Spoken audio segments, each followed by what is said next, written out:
Referral business के बारे में हम बात करते हैं। सो रेफरल बिजनेस से रिलेटेड आपके क्या कोई स्पेसिफिक चैलेंजेस हैं, क्या कोई स्पेसिफिक क्वेश्चंस हैं? आप मेरे को बताओ। सर रेफरल में ना एक चैलेंज है। मतलब सर्विस से भी सेटिस्फाई है client, everything is good. Reference hmm. देने में कई बार हिचकिचाता है, ये सोचे कि मेरा कंपटीशन बढ़ जाएगा या रेफरेंस ज्यादा दूंगा तो मेरे एरिया में कुछ यू नो मेरी सीक्रेसी जाएगी, कुछ मेरा डिजाइन लीक हो सकते हैं। That kind of concern client has. हमारी इंटेंशन ऐसी होती नहीं है, so how do we overcome this? हाँ, बिल्कुल ये है इसके अंदर तो। मेरे को भी ये चैलेंज आता था जब मैं बुक्स डिजाइन करता था। तो मैं पब्लिशर से डील करता था, तो पब्लिशर्स भी रेफरेंस नहीं देते थे कि यार तू तो हमारा काम ही टाइम से नहीं कर पाएगा, अगर तेरे पास लोड ज्यादा हो गया तो ये वही एक्स वाई जेड। तो कुछ कुछ बिजनेसेस के अंदर ये चैलेंज रहता है। तो इसके ऊपर भी डिस्कस करेंगे क्या पॉसिबिलिटीज हैं। बेसिकली आपको ज्योग्राफी डिफरेंट डिस्कस करनी होती है उसके अंदर, कि अगर आप एक्स ज्योग्राफी के अंदर उनसे काम कर रहे हैं तो वाई या जेड ज्योग्राफी के अंदर जो है चांसेस हैं कि उनका कंपटीशन नहीं होगा। तो उस केस के अंदर हम लोग कहते हैं कि यार आप दिल्ली के अंदर हो, एंड आई अंडरस्टैंड कि दिल्ली के अंदर तो बाकी लोग जो होंगे वो आपको compete करेंगे, तो आप मेरे को दिल्ली के अलावा पंजाब का, हरियाणा का, एक्स वाई जेड का रेफरेंस अगर आप दे सके तो that will be really useful for me. और या फिर दूसरा होता है कि इंडस्ट्री डिफरेंट हो जाए। जैसे मैं पब्लिशर से बोलता था कि चिल्ड्रन बुक्स के अंदर, जैसे मैंने आपको बताया था अपना बैकग्राउंड, तो वहां पर अगर वो कहता था कि मैं एक्स टाइप की बुक्स में डील करता हूँ, तो मैं बोलता था कि आप मेरे को जनरल बुक्स वाला या एकेडमिक बुक्स वाला या कोई कॉलेज वाले बुक्स वाला आप मेरे को रेफरल दे दो। तो वहां पर ये कंपटीशन वाला जो एलिमेंट था ये खत्म हो जाता था, कम हो जाता था। हालांकि एलिमेंट जो है, क्योंकि ये मैनुअल सर्विस थी मेरी केस के अंदर, वो कहते थे यार तेरे को दो पब्लिशर, चार पब्लिशर मैं जोड़ तो दूं तेरे साथ, मगर तो फिर मेरा ही काम स्लो हो जाएगा, मेरा काम डिले हो जाएगा। तो ये भी एक लोग मेरे से शेयर करते थे। Is this relatable to anybody? Is this yes sounding sir. Relatable? हाँ ना, नॉट रिलेटेबल? तो ज्योग्राफी एंड इंडस्ट्री को आपको डिफरेंशिएट करना पड़ेगा। जैसे आपके केस में अभिनव, आप बॉटल्स के केस में हो तो आप किसी और चीज में जा सकते हो, मतलब पानी वाले हैं तो आप उसको बेवरेज वाला बोल सकते हो, बेवरेज वाले हैं तो जूसेस वाला कह सकते हो, या कोई और बोल सकते हो, इफ दैट इज वर्केबल। बाकी जो चीजें हम डिस्कस करेंगे वो तो अभी करेंगे ही करेंगे, मगर एक टॉप ऑफ द माइंड जो थॉट आया है वो ये आया है। Please let me know if it is making sense. Okay, क्या कोई और भी क्वेश्चन है किसी के? एक चैलेंज है रेफरेंसेस के लिए। पर्सनली जैसे सेल्स पीपल डील करते हैं जब भी किसी क्लाइंट से, तो हम्म। उनको रेफरेंसेस नहीं मिलते हैं। अगर हाँ, खुद ये एक सबसे डिसाइड बड़ा कर रहे चैलेंज हैं। है कि मैं मांगता हूं तो मिल जाता है, सेल्स टीम मांगती है तो नहीं मिलता, या कोई और मांगता है तो नहीं मिलता। हाँ, बिल्कुल ठीक है, बिल्कुल ठीक है। और और रेफरेंसेस की क्वालिटी पे भी डिपेंड करता है कि आपने अगर पर्सनली इंटरेक्शन कर ली किसी से 1 घंटा 1.5 घंटा, तो रेफरेंसेस की क्वालिटी बहुत अच्छी होती है। अदरवाइज वो कुछ भी रैंडम रेफरेंसेस आ जाते हैं तो। हाँ, ये बात बिल्कुल ठीक है। तो रेफरल के अंदर आपको पर्सनल टाइम डिवोट करना ही पड़ेगा। राइट। ओके, बिल्कुल ठीक है। और इसके अलावा? हाँ जी, आशीष बताइए। सर रेफरेंस में what's in it for them क्या क्रिएट कर सकते हैं कि जिससे उनको कुछ वैल्यू रेफरेंस के थ्रू भी लगे क्लाइंट हाँ, को। ये बात आपकी ठीक है। इसके अंदर इंसेंटिवाइजेशन के अंदर लोग रेफरल इंसेंटिव के ऊपर काम करते हैं, but it has to be very very very carefully crafted, और इट कैन जी। Backfire to sides. मैं एग्जांपल देता हूँ। मान लीजिए कि आशीष, आपने कोई घर खरीदा और बिल्डर ने आपको बोला कि ये 1 करोड़ रुपए का घर है, मैं जो है अपना ब्रोकर जो होता है मेरे को 2 लाख रुपए देने पड़ते हैं, 2% या 2.5% या जो भी उसका होता है। आपने खरीदा है, आप ही कोई दिलवा दोगे तो जो ब्रोकर को देने हैं, मैं आपको दे दूंगा। तो आशीष गया अपना अपने सारे फ्रेंड सर्कल में बता दिया उसने, यार बड़ी अच्छी प्रॉपर्टी है, बड़ा अच्छा ये है इन्वेस्टमेंट एक्स वाई जेड। वहां पर जो है शेर ने कहा कि यार बता मेरे को क्या बढ़िया है, बता इसके अंदर ये कैसा वो कैसा है। कहता चल तेरे को दिखा के लाता हूँ। दिखा के लाया, शेर को भी ठीक ठाक लगा, और शेर ने भी अपना लोन वोन ले लिया और खरीद लिया। और फिर उसके बाद जो है फिर से बिल्डर का मैसेज गया शेर को कि अगर आपने किसी वो फ्रेंड को बताना है तो आप बता दो, 2 लाख रुपए मिलेंगे। तो शेर को लगा अच्छा, ये 2 लाख रुपए के चक्कर में इसने मेरे 1 करोड़ रुपए बता दिए, या मेरे को ये बता रहा था। तो तो यहां पर जो है ना, it has to be very very carefully crafted, and it has to be crafted in a way so that it does not backfire. It should And not other backfire than for you. It should not backfire for the person who is referring, and it should not also backfire for the person who is being referred. तो ये आपको ना तीनों levels के ऊपर इसको ध्यान रखना होता है। अगर हम जल्दबाजी में इसको कुछ डिजाइन कर देंगे ना, तो लॉन्ग टर्म के अंदर इसके अंदर दिक्कत आ सकती है, और काफी ज्यादा दिक्कत आ सकती है इसके अंदर। हाँ आशीष, आप कुछ कह रहे थे?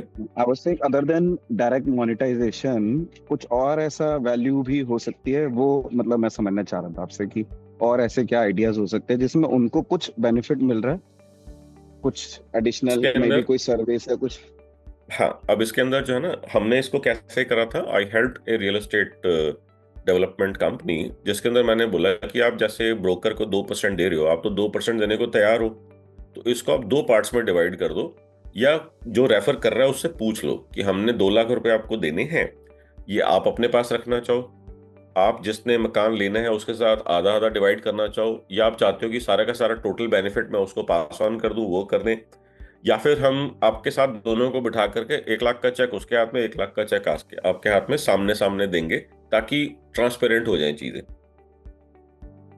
तो अब इससे चीजें ट्रांसपेरेंट हो गई, तो इससे जो है लोगों का ये वाला डर खत्म हो गया कि यार मैं किसी को दूं और कल को मेरे को बोले यार 2 लाख के चक्कर में कर दिया। तो मैं ये कह रहा हूं कि इसी चीज को करने के कई तरीके हो सकते हैं, नॉट दैट कि ये गलत है या खराब है। और ई कॉमर्स के अंदर जो है हमने इसको बहुत अच्छे से यूज करा है। Are there any people who are using e commerce right now? E commerce कर रहे हैं कोई लोग? ओके, सो ई कॉमर्स के केस के अंदर हम लोगों ने डायरेक्ट रेफरल डिस्काउंट उन्होंने दिया था, हमने इसको प्रपोज करा था, तो हमने 10% ऑफ बोला था कि जो बंदा रेफर करता है नेक्स्ट परचेज के उसको भी 10% ऑफ का कूपन मिलता था, और जिसको रेफर कर रहा है उसको भी 10% ऑफ का ऑन देयर परचेज हमने उसको दिया था। अब इस कूपन की सबसे बड़ी खास बात पता है क्या थी? मैं एक्चुअली सीधा सीधा इस स्ट्रैटेजी के ऊपर आ गया, अभी मैंने पूरी बैकग्राउंड बताई नहीं है, चलो कोई बात नहीं, डिस्कशन हुई है तो इसको कंप्लीट कर लेते हैं, then I will come back to it again. So इसकी खास बात क्या थी कि आपने सिर्फ कूपन दिया है, रेफरेंस के नाम के ऊपर आपने सिर्फ अभी जो है कूपन दिया है, कोई पैसा लगा नहीं है आपका। कूपन में भी क्या था, कोड था, और हमने उसको बोला कि नेक्स्ट परचेज के ऊपर, जो भी तेरी नेक्स्ट परचेज होगी उसके ऊपर तेरे को ये बेनिफिट मिलेगा, ये डिस्काउंट मिलेगा। सो जब हमने कूपन कोड दिया तो 2 कूपन कोड हमने रखे थे। एक था जिसने रेफरेंस कोड शेयर करना था, तो उसका आ गया लेट्स से रेफ 1, और जिसको मिला है उसको हमने कर दिया रेफ 2। तो जब वो कूपन कोड डालता था तो हमारे को समझ में आता था कि ये लोग कौन है जिन्होंने रेफरेंस दिया है, और ये लोग कौन है जिनको रेफरेंस मिला है। और कई बार ऐसा भी होता था कि एक पर्सन ने रेफ 2 कोड भी यूज करा और रेफ 1 कोड भी यूज करा। Is this making sense? तो कुछ ऐसे लोग थे जिन्होंने डबल भी यूज करा, अपने लिए यूज कर लिया, अपने लिए भी यूज कर लिया, और साथ ही साथ में हो सकता है कि पहले उसको किसी ने रेफर करा हो, फिर उसने आगे और किसी को रेफर कर दिया हो, ये भी हो सकता है। मगर एक कोड तो एक ही बार ही हो सकता है। और हमारे को इसमें फायदा हुआ या नुकसान हुआ? As an e commerce company owner हमारे को फायदा हुआ कि नुकसान हुआ? फायदा हुआ सर। कैसे? दोनों साइड माल बिका हमारा। That is one. और सबसे बड़ी बात यह है कि उसको 10% का डिस्काउंट मिलेगा ही तब जब वो ऐड टू कार्ट करके पे कर देगा।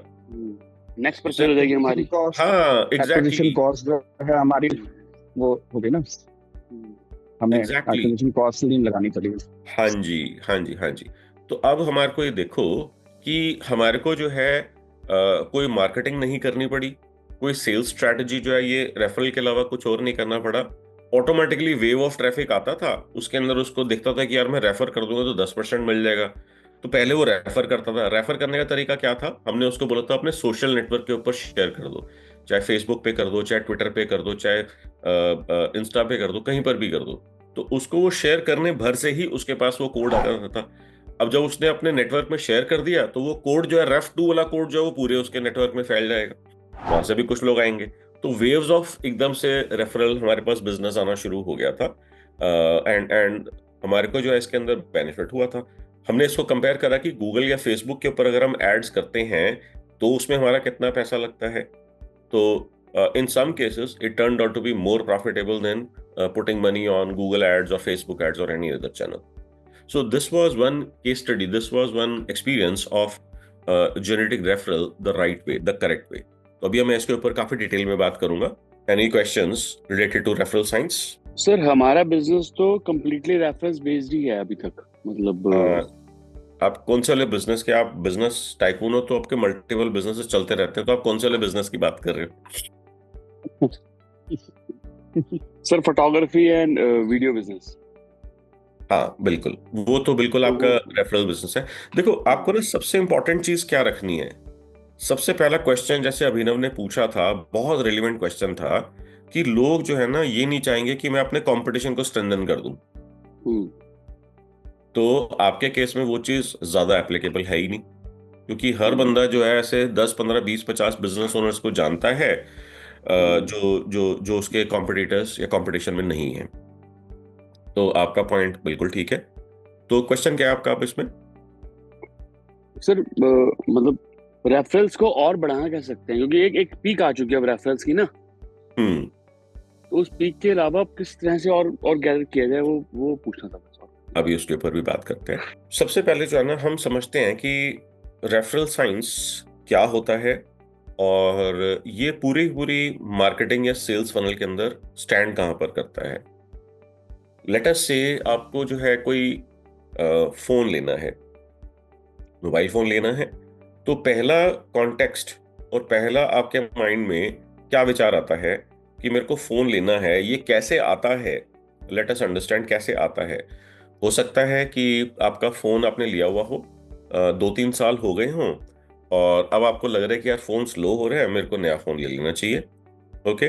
दूसरा ये हो सकता है कि आपका फोन आपने लिया है, गिर गया, उसकी स्क्रीन टूट गई, आपके माइंड में विचार आया कि चल यार नया फोन ले लेता हूँ। तीसरा हो सकता है कि आपने कोई ऐप वगैरह डाली है, उसके अंदर कह रहे हैं कि this is the older version और newer version, this is not compatible, you need to buy something, upgrade something, तो आपने नया फोन ले लेता हूँ। या फिर आपको किसी को गिफ्ट करना है, या फिर आपने किसी एम्प्लॉय को देना है, या फिर फोन चोरी हो गया, आपने नया फोन लेना है, कुछ भी रीजन हो सकते हैं। कुछ लोग हंस रहे हैं सुन के।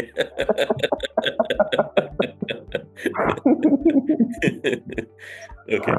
तो किसी भी रीजन से आपके माइंड में थॉट आता है कि I need to buy a new phone. Okay. Now इस थॉट के आने के बाद आपके माइंड में एकदम से सीरीज ऑफ थॉट्स क्या आते हैं इसके साथ ही साथ में अटैच्ड। एक आपके माइंड में थॉट आता है मेरे को ये बजट चाहिए होगा, इस बजट के आसपास मेरे को फोन चाहिए होगा। फिर आपके माइंड में आता है कि मेरे को XYZ megapixel, XYZ space, XYZ, इस तरीके से करके आपके माइंड में 3-4 क्राइटेरिया आ जाते हैं जो आप कहते हो कि मेरे को इस क्राइटेरिया बेस के ऊपर लेना होगा। स्क्रीन साइज होगा, कैमरा का मेगापिक्सल का होगा, मेमोरी का होगा कि या उसका जो जिसको हम हार्ड ड्राइव को बोलते हैं वहाँ पे उसके अंदर की 128 GB चाहिए या 512 चाहिए या 1 TB चाहिए। या फिर आपका हो सकता है शौक हो कि मेरे को इस बार फोल्ड वाला लेना है, या आप कहते हो कि जैसे वो स्टार ट्रैक के अंदर वो ऐसे खुलने वाला होता है, जैसे मोटरोला ने जैसे निकाले थे वैसे वाला लेना है। तो आपके माइंड में कोई ना कोई क्राइटेरिया आता है कि यार this is the kind of phone I want to buy. अब this is the stage in your mind called awareness. Okay. जैसे ही आपके माइंड में थॉट आया, ऑटोमेटिकली ये क्राइटेरिया भी आपके माइंड में आ गए मेजॉरिटी ऑफ द टाइम्स, और यहां पर आपका माइंड जो है ना अवेयर हो गया किस चीज के लिए, इस डिसीजन के लिए कि मेरे को कुछ खरीदना है, मेरे को ये फोन खरीदना है। अब आप यहाँ पे ध्यान से समझना, बहुत अमेजिंग चीजें होती हैं इस टाइम के ऊपर। क्या अमेजिंग चीजें होती हैं कि अभी तक जितने मोबाइल फोन के एड्स, जितने मोबाइल फोन के होर्डिंग्स, जितने मोबाइल फोन के पोस्टर्स आपका माइंड अभी तक इग्नोर कर रहा था, अचानक से आपके माइंड, आपका ध्यान जो है ना उन पोस्टर्स, उन एड्स, उन न्यूज़पेपर एड्स, उन बैनर्स, उन होर्डिंग्स की तरफ अचानक से खिंचना शुरू हो जाता है। ये बोलते हैं स्टेज ऑफ अवेयरनेस। इतनी इंफॉर्मेशन है आपके आसपास में, इतनी इंफॉर्मेशन है, अगर आपका माइंड हर टाइप की इंफॉर्मेशन ले और उसको प्रोसेस करके स्टोर करने की कोशिश करे, you will go completely crazy. So एक ऑटोमेटिक फिल्टर है जिसको बोलते हैं फिल्टर ऑफ इग्नोरिंग। जो ऑटोमेटिक फिल्टर है, फिल्टर ऑफ इग्नोरिंग, वो ऑन हो जाता है तो आप सारी चीजों को इग्नोर करना शुरू कर देते हो। और जैसे ही आपके माइंड में एकदम से माइंड में थॉट आता है कि I need to buy something, okay, whatever it is that you want to buy, वो फिल्टर जो है ना उसके कुछ स्विचेस ऑन कुछ स्विचेस ऑफ हो जाते हैं ताकि वो सिर्फ उस पर्टिकुलर चीज से रिलेटेड इंफॉर्मेशन आपके पास आनी शुरू हो जाए। Now I was explaining this in my one of my sessions, तो मैंने लोगों से पूछा, आप लोग भी बताना, क्या कभी आपने ऐसा ऑब्जर्व करा है कि कोई आपने जो है जैसे ही सोचा हो कि मेरे को फोन खरीदना है, मेरे को घर खरीदना है, मेरे को XYZ कुछ खरीदना है, अचानक से आपको वहां पर उसके एड्स, उसके होर्डिंग्स, उसके न्यूज़पेपर के अंदर आपके वो मैसेजेस आपको अचानक से दिखने शुरू हो गए? कभी आपने एक्सपीरियंस करा है ये चीज? Yes sir. जो चीज भी सोच रहे हो ऐसा लगता है कि बस वो सारी दुनिया वही बेच रही है और हमारे हाँ आसपास आके बेच रही है। हाँ, दैट इज वन। और इसके ऐसा अंदर जो है दो ऐसा लगता था आप सर, क्राइटेरिया। हाँ जी, बोलिए अनीश। ऐसा लगता था सर, पर अगर ये लोग पहले से बेच रहे तो दिखता क्यों नहीं था, और अब हमें चाहिए तो दिख क्यों रहा है, ऐसा लगता है। हाँ हाँ हाँ, इसके अंदर ना मैं आपको आजकल दो चीजें आपको मैं बताऊंगा जो आप में से काफी सारे लोग रिलेट कर पाएंगे। हो सकता है आपको कोई गाड़ी खरीदने का मन हो, ओके, जैसे ही आपने ये माइंड मेकअप करा कि मेरे को ये कंपनी का ये वाला मॉडल लेना है, अचानक से आप जहां देखते हो वही गाड़ी दिखनी शुरू हो जाती है। तो स्पिरिचुअल कनेक्शन हो जाता है, कोई कॉस्मिक कनेक्शन। हाँ हाँ हाँ, तो कैसा भी स्पिरिचुअल या मटेरियलिस्टिक कनेक्शन जैसा भी होता है, जो भी होता है, मगर आपने में से बहुत सारे लोगों ने ये चीज ऑब्जर्व करा होगा कि जैसे ही आपके माइंड में आता है कि मेरे को XYZ car, XYZ model, XYZ गाड़ी लेनी है, अचानक से हर जगह पर आप जहां जाते हो आपको वो गाड़ियां दिखनी शुरू हो जाती हैं। और अगर आपके माइंड में कोई स्पेसिफिक कलर होता है ना, आपको एग्जैक्टली वो कलर उस गाड़ी के ऊपर हर जगह पे दिखना शुरू हो जाता है, उस कलर की गाड़ी हर जगह पे दिखनी शुरू हो जाती है। तो जब मैं ये चीज एक्सप्लेन कर रहा था, तो one of the people attending raised hand, कहता है मनोज सर, मैं now I am able to relate कि मेरे साथ हुआ था ऐसा कुछ टाइम पहले। तो मैंने कहा क्या हुआ था? कहते हैं कि ऐसे ही हम लोग फ्रेंड्स वगैरह थे, रात को पार्टी वार्टी हो रही थी, बात बात कर रहे थे गेट टुगेदर में, कि यार अभी ना नोएडा के रियल एस्टेट के प्राइजेस जो है ना बहुत ज्यादा तेज होने वाले हैं, तो this is the right time to invest. ये बात जो है ना कोविड से थोड़ा सा पहले की है ये।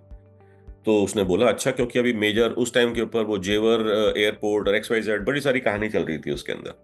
तो उसने बोला कि this is the right time to invest, अगले कुछ सालों के अंदर जो है ना इसमें बहुत तेजी आने वाली है। तो मेरे माइंड में आया, बात हुई, मेरे कुछ 2-4 क्वेरीज थी, सॉल्व हो गई, और मेरे को लगा यार बात ठीक है, लॉजिकली ठीक कह रहे हैं, so let me look for investments. तो इस सेट की चलो 2-1 मकान, 2-1 यूनिट वगैरह या रेजिडेंशियल यूनिट्स खरीद के रख लेता हूँ मैं, जैसे जैसे उसका एप्रिसिएशन होगा बाद में जब जरूरत पड़ेगी निकल जाएंगे। तो कहते हैं कि उसके एक आध दिन के बाद जो है मैं DND फ्लाईओवर से जा रहा था, आप लोग जो दिल्ली के अंदर है उनको मालूम होगा, तो DND से मैं जा रहा था, तो अचानक मेरे को वहां पर किसी बिल्डर का एक होर्डिंग दिखा वहां पर। तो मैंने उसको कॉल करा कि ये आपने जो नया प्रोजेक्ट लॉन्च करा है, इसका होर्डिंग देखा है मैंने, इसकी डिटेल बताओ। तो वहां से सामने वाला कहता है सर कौन से वाले प्रोजेक्ट की बात कर रहे हो? कहते हैं वो जो DND के ऊपर लगा हुआ है, जो आपने नया लॉन्च करा है। कहते हैं सर वो तो 6 महीने से लगा हुआ है होर्डिंग। कहता है वो 6 महीने से लगा हुआ था, और 6 महीने में मैं कम से कम 40-50 बार ही वहां से पास करा हूंगा, बट उससे पहले मैंने ये चीज ऑब्जर्व नहीं करी थी। जिस दिन मेरे माइंड में आया कि मेरे को जो है ये XYZ लोकेशन में XYZ प्रॉपर्टी खरीदने की मेरी इच्छा हुई, अचानक से मेरे को वो होर्डिंग दिखना शुरू हो गया, जबकि वो पहले मैं वहां से कितनी बारी पास कर चुका था और मेरे को कभी ऑब्जर्वेशन में नहीं आया था। सो this is called stage of awareness. Alright, अब अवेयरनेस के बाद क्या आता है? अवेयरनेस के बाद में जैसे ही आपका माइंड ओपन होता है और वो इंफॉर्मेशन आपके पास आना शुरू हो जाती है, नेक्स्ट स्टेज के अंदर जो है आप देख रहे हो तो मार्केट में ऑप्शंस क्या क्या अवेलेबल है। अब अगर आपको फोन खरीदना है तो आप कैसे रिसर्च करते हो? क्या क्या ऑल्टरनेटिव्स हैं उसके दूसरे ब्रांड में सेम फीचर्स के साथ? इसका अंदर जो है आपको इस बोलते हैं स्टेज को, stage of consideration. You are considering all the options which are available in the market. सारी ऑप्शंस आप जो है एक्सेप्ट करते जा रहे हो, और साथ ही साथ में जो जो ऑप्शंस, जो जो पैरामीटर्स आपको दिख रहे हैं, आप सबको वैल्यू करते जा रहे हो और कैंसिल करते जा रहे हो जो चीजें काम की नहीं है। ध्यान से समझो, फॉर एग्जाम्पल आपका जो बजट था लेट अस से 50,000 का था, और वहां पर आ गया कि ये नया फोन है, उसमें एक वो क्या नाम है, बैलून नाच रहा है, वो देखा आपने नीले रंग का एक वो गुब्बारा सा नाच रहा है, उसके अंदर कह रहे हैं phone at a price you can not ignore. कौन सा फोन है ये? हाँ जी, ऐड देखी है किसी ने कि नहीं देखी है? वो आईफोन नहीं है एप्पल का, 16E, आईफोन 16E की जो ऐड है, कितने का है वो फोन? किसी को आइडिया है? मैंने कोशिश नहीं करी जानने की। आधी किडनी का। मतलब नॉर्मल फोन अगर 1.25 लाख का है तो आप कह रहे हो 60-70 हजार का होगा, मेरे को मतलब मालूम नहीं है, मैं अंदाजा लगा रहा हूँ, if anybody can verify. Yes Around Okay. 45-50. 45-50, okay, thank you Manali. So 45-50 का है। अब मान लीजिए कि अगर ये आपके बजट के अंदर है तो आपने इसको एक्सेप्ट कर लिया। अब उसके अंदर आपने देखा कि इसका कैमरा क्या है, इसकी हार्ड स्पेस कितनी है, इसका मेगापिक्सल कितना है, स्क्रीन साइज कितना है, आपने सारे पैरामीटर्स करे। फिर आपने देखा यार ये तो इसकी स्क्रीन साइज तो बड़ी छोटी लग रही है, तो आप कहते हो कि यार आईफोन है, स्क्रीन साइज छोटी भी है तो मैं एक्सेप्ट कर लूंगा, या फिर स्क्रीन छोटी है मैं नहीं लेना चाहता ये फोन। कोई भी क्राइटेरिया हो सकता है जिसकी वजह से आप उसको या तो एक्सेप्ट करके अपने पास ऑप्शंस में रख लोगे या रिजेक्ट कर दोगे, आप बोलोगे नहीं ये नहीं चाहिए। तो अब आप यहां पर ध्यान से समझना, जो जो चीजें मैं आपको बता रहा हूं इसका मैं आपको रिलेट करूंगा एंड में जाकर के कि रेफरल मार्केटिंग से इस सारी चीजों का क्या मतलब है।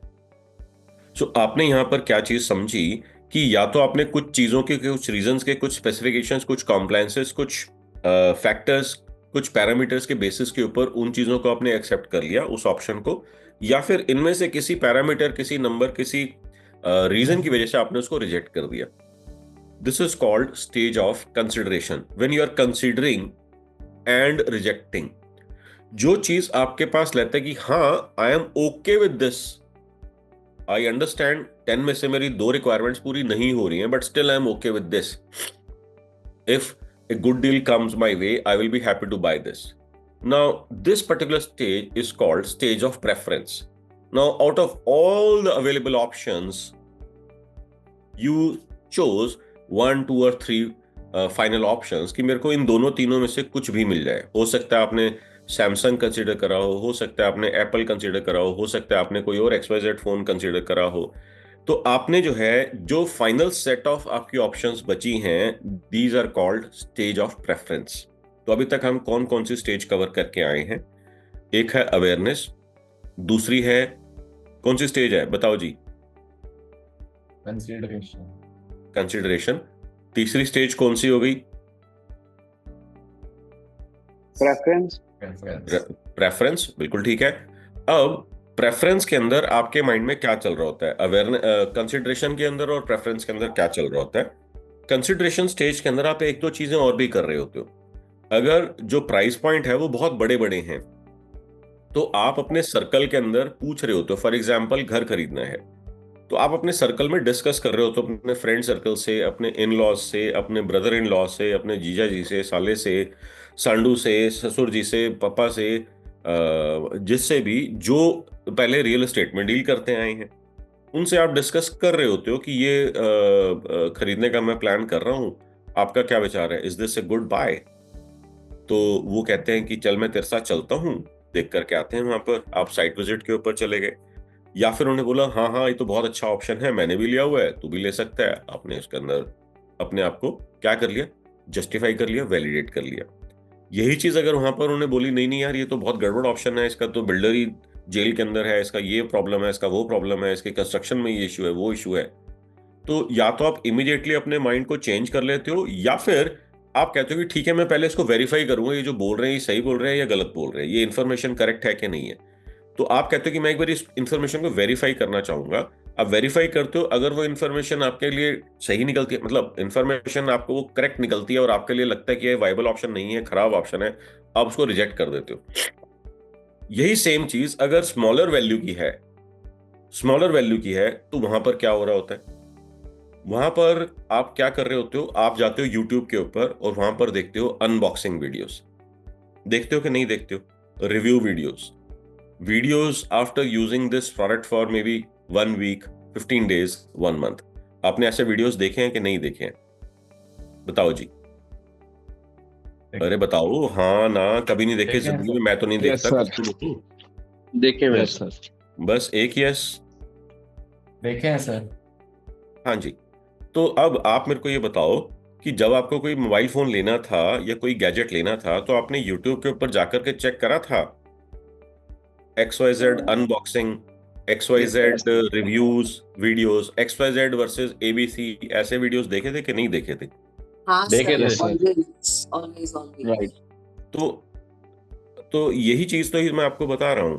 अच्छा, वहां पर उस टाइम के ऊपर आपका ध्यान एक चीज में लाना चाहूंगा, वो बोलते थे कि अगर आपको ये प्रोडक्ट लेना है तो डिस्क्रिप्शन के अंदर एक मैंने लिंक दिया हुआ है, आप वहां पर क्लिक करके इस प्रोडक्ट को बाय कर सकते हैं ताकि आपको अमेजोन पे जाकर ढूंढना ना पड़े। अभी अभी क्या हुआ था? Reference affiliate Yes. Marketing. Yes Referral marketing. Yes, यहां पर अभी अभी जो है ना आपके साथ रेफरल मार्केटिंग या रेफरल मार्केटिंग स्ट्रेटजी अप्लाई करी गई थी। अब आप यहां देखो कि जब आप जो प्रोडक्ट देखने के लिए आए हो, जो भी प्रोडक्ट आप देखने के लिए आए हो, उस प्रोडक्ट को आप ये बता रहे हो कि मैं ऑलरेडी यूज कर रहा हूं, बहुत अच्छा प्रोडक्ट है, मजा आ गया, XYZ, तुम भी ले सकते हो, इसके अंदर ये हमारे को पॉजिटिव चीजें पसंद आई थी, ये चीजें नेगेटिव आई थी, बट क्योंकि पॉजिटिव की वैल्यू इन नेगेटिव से ज्यादा थी इसलिए मैंने इसको ले लिया, या फिर ये नेगेटिव इसके अंदर मेरे लिए ज्यादा इंपॉर्टेंट थे इसकी वजह से मैंने इसको रिजेक्ट कर दिया।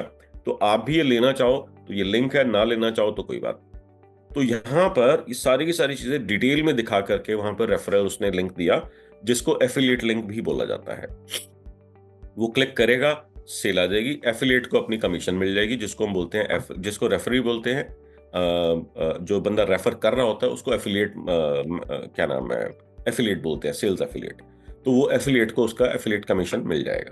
तो very very similar to the referral model. अब यहाँ पर आपका प्रेफरेंस मोड के अंदर पीपल आर लुकिंग फॉर कि मेरे को कहीं पे बेस्ट डील मिल जाए।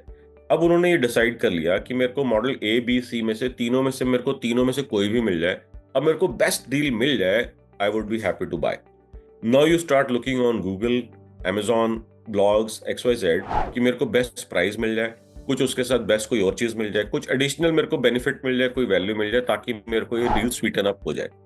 गाड़ी खरीद रहे होते हो तब भी आप क्या करते हो कि आपने मॉडल डिसाइड कर लिया, कंपनी डिसाइड कर लिया, आप 2-3-4 डीलर्स को आपस में बिठा देते हो। वो कहता है मैं आपको एक्स्ट्रा सर्विस दे दूंगा, वो कहता है मैं आपके 2,000 रुपये एक्स्ट्रा कर दूंगा, कम लेस कर दूंगा, वो कहता है मैं आपको 5,000 की 10,000 की एक्सेसरीज फ्री दे दूंगा। करते हैं ना यही। So now we are trying to sweeten the deal, we are trying to sweeten the deal. अब इसके बाद जो भी आपको बेस्ट डील मिलती है उस टाइम के हिसाब से, you go ahead and buy this. Okay, so this is called stage of action, जहां पर आप एक्शन के अंदर आ गए और आपने जो है ना पैसा खर्च कर लिया। That is one. यही अगर आपका डिफरेंट टाइप का बिजनेस है, अगर रेफरेंस वैल्यूज जो है या प्रोडक्ट वैल्यूज बहुत हाई हैं, तो आप एक लीड जनरेट कर देते हो। लीड जनरेट करने का क्या मतलब होता है? जो आपको 2-3-4 फाइनल ऑप्शंस आपको अच्छी लग रही होती हैं, आप दोनों, तीनों, चारों, पांचों आदमियों को जाकर के लीड दे आते हो। लीड दे आते हो मतलब I am interested, talk to me, send your sales team, call me और व्हाटएवर। अब यहां पर अगर आपका B2C टाइप का बिजनेस है या ई कॉमर्स टाइप का बिजनेस है, अब आप कहोगे मैंने B2C और ई कॉमर्स बोला है, क्या ये दोनों सेम नहीं होते? नहीं जी, जरूरी नहीं है सेम हो, दोनों के अंदर डिस्टिंक्ट फर्क हो सकता है। क्या किसी को डाउट है कि B2C और ई कॉमर्स में क्या फर्क हो सकता है? सेम होते हैं या अलग अलग हो सकते हैं? ये sir e commerce direct to consumer हो गया और ये बिजनेस टू कंज्यूमर हो गया। दोनों अलग हैं सर, जैसे मेरा B2C है बट ई कॉमर्स नहीं है। करेक्ट। अब आपको यहाँ पर क्या समझना है, मैं आपको एग्जांपल दूंगा। सो अनीश, कोई भी बिजनेस अगर माल बेचेगा कुछ कंज्यूमर को तो B2C ही हो गया वो। तो आप कह रहे हो कि बिजनेस टू कंज्यूमर होगा, डायरेक्ट टू कंज्यूमर होगा, कोई ना कोई तो माल ला करके बेचेगा, चाहे वो मैन्युफैक्चरर हो, चाहे डिस्ट्रीब्यूटर हो, चाहे डीलर हो। जब वो माल बेचेगा तो है तो वो बिजनेस ही, क्योंकि माल कहीं से खरीद रहा है, किसी को बेच रहा है या बना रहा है तो बेच रहा है, वो तो एक बिजनेस है ही है। तो बिजनेस जब वो बेच रहा है तो वो B2C आएगा ही आएगा, मगर वो ई कॉमर्स होना जरूरी नहीं है। Okay, so let me give U a couple of examples. For example, आपको घर खरीदना है। ओके, अब घर खरीदना है, 1, 1.5, 2, 5 करोड़ का आपको घर खरीदना है। अब जिसने बनाया है, लेट्स से जो डेवलपर हो गया वो बिजनेस ओनर हो गया। ओके, जो ब्रोकर है वो भी बिजनेस है। ओके, आप जो हैं वो भी, आप घर खरीद रहे हो तो आप कंज्यूमर हो गए। तो ये B2C हुआ, मगर आप जो है सिर्फ फोटो देख करके 4 या 5 ऐड टू कार्ट करके बाय नाउ करके आप पेमेंट नहीं कर सकते क्रेडिट कार्ड से। ये पॉसिबल नहीं है, कोई नहीं कर सकता, कोई करना चाहता ही नहीं है, करेगा भी नहीं, क्योंकि 2 करोड़ रुपए का बहुत रेयरेस्ट ऑफ द रेयरेस्ट लोग होंगे जिनके पास क्रेडिट कार्ड के अंदर लिमिट होगी। That is one. और दूसरा, सिर्फ 4 इमेजेस देख करके या 2 पैराग्राफ पढ़ के कोई 2 करोड़ रुपए खर्च नहीं करेगा। तो इसके लिए ह्यूमन इंटरेक्शन चाहिए ही होगा। अब ये देखो, है तो B2C, मगर इस B2C के केस में लीड ही जनरेट होगी, ई कॉमर्स एप्लीकेबल नहीं होगा। Let me give you one more example. Let us से आपने स्कूल के अंदर अपने बच्चे को एडमिट कराना है, एडमिशन लेना है। अब आपने सारे अपने स्कूल स्टडी करे, आप जो है देखोगे यहाँ पर सीसीटीवी कैमरा लगे हैं, यहाँ पर फूड का हाइजीन का है, यहाँ पर टीचर्स अच्छे हैं, यहाँ पर इंफ्रास्ट्रक्चर अच्छा है, यहाँ पर फर्नीचर अच्छा है, यहाँ पर कलर्स अच्छे हैं, ये बिल्डिंग का ये अच्छा है, वो अच्छा है। मगर क्या सिर्फ ये 4-5 पॉइंट देख करके ऐड टू कार्ट करके आप 1 साल की, 2 साल की, 10 साल की फीस तो नहीं जमा करा सकते ना। आप पहले, उससे पहले जाओगे स्कूल में, एक्चुअली लोगों से बात करोगे कि जो फोटोग्राफ्स हैं, जो वीडियोस उन्होंने डाले हैं, वो सही है या नहीं है, और बाकी जो पहले बच्चे वहां पे एडमिट है हुए एडमिशन जिनका हुआ है, उनके पेरेंट्स का क्या फीडबैक है। अब आप जाओगे टीचर से बात करोगे कि बोल रहे हैं हाईली क्वालिफाइड टीचर, तो जाकर के बात करोगे, देखोगे कि यार कि हाईली क्वालिफाइड टीचर होते कैसे हैं, एक्चुअली है भी सही या ऐसे ही लिखा हुआ है वहां पर। तो इसका मतलब फिर आप वही सेम चीज में आ गए। अब आप कंज्यूमर हो, आपको अपने बच्चों को एडमिशन करवाना है, आप कंज्यूमर हो, कंज्यूम करोगे इस सर्विस को, मगर आप उसको जाकर के डायरेक्टली ऐड टू कार्ट नहीं कर सकते। हाँ, इसके अंदर नेक्स्ट स्टेज आती है। नेक्स्ट स्टेज आती है कि एक बार आपने स्कूल में एडमिशन ले लिया, फिर आप ई कॉमर्स यूज करके हर महीने या हर क्वार्टर उसकी फीस ऑनलाइन पे कर सकते हो। So this can become kind of A hybrid model, जिसके अंदर लीड्स भी जनरेट होती हैं और जिसके अंदर ई कॉमर्स का कंपोनेंट भी है। ये बात समझ में आ रही है आपको? हाँ ना, नॉट क्लियर? ओके, सो अब इस तरीके से अगर हम देखते हैं तो अब कुछ और क्वेश्चंस आते हैं इसके अंदर। सर, तो क्या जैसे B2C के अंदर ई कॉमर्स एप्लीकेबल नहीं है, तो क्या B2B में ई कॉमर्स हो सकता है? मतलब इसका रिवर्स केस, जो हम B2B में कहते हैं हमेशा लीड्स ही जनरेट होंगी। हाँ जी, B2B में भी ई कॉमर्स हो सकता है। आपने Amazon बिजनेस अगर आपने देखा हो, that is B2B e commerce, जहां पर आप खरीद लेते हो, कोई सामान आपको खरीदना होता है तो आपके ऑफिस से Amazon डायरेक्ट बिलिंग कर देता है, पूरा GST का आपको बेनिफिट मिलता है, सब कुछ मिलता है, पूरी प्रॉपर आपकी इनवॉइस आती है GST की आपके बिजनेस के नाम के ऊपर। और ऐसे आपने देखा होगा बहुत टाइम पहले एक वेबसाइट खुली थी, मेरे को नाम भूल रहा है, जो इंडिया मार्ट ई कॉमर्स के लिए खोला गया था। ये सारे बिजनेसेस वहां पर आएंगे, जो भी सामान चाहिए वो बैड टू कार्ट करके बाय कर लेंगे। तो जैसे Amazon बिजनेस था, वैसे वो B2B का था। अब आपको लेट्स से अपनी इंडक्शन मशीन के लिए कॉइल खरीदनी है, तो वहां पर उसके अंदर था कि आपको कॉइल्स खरीदनी है, ये आप कॉइल्स खरीद सकते हो। ऐड टू कार्ट करा आपने, 5 कॉइल्स, 10 कॉइल्स, 50 कॉइल्स जो आपने खरीदनी है आपने खरीद ली, पे कर दिया, आपके पास कॉइल्स आ गई। मेरे को साइट का नाम भूल रहा है, does anybody remember that site जो इंडिया मार्ट ने खोली थी B2B ई कॉमर्स के लिए? Does anybody remember that name of the site? You से नाम था कोई? यू से नाम? ओके, मेरे को नाम याद नहीं आ रहा, शायद यू से होगा या मेरे को बिल्कुल नाम ध्यान नहीं आ रहा। तो उसमें आप नॉर्मली जाते थे।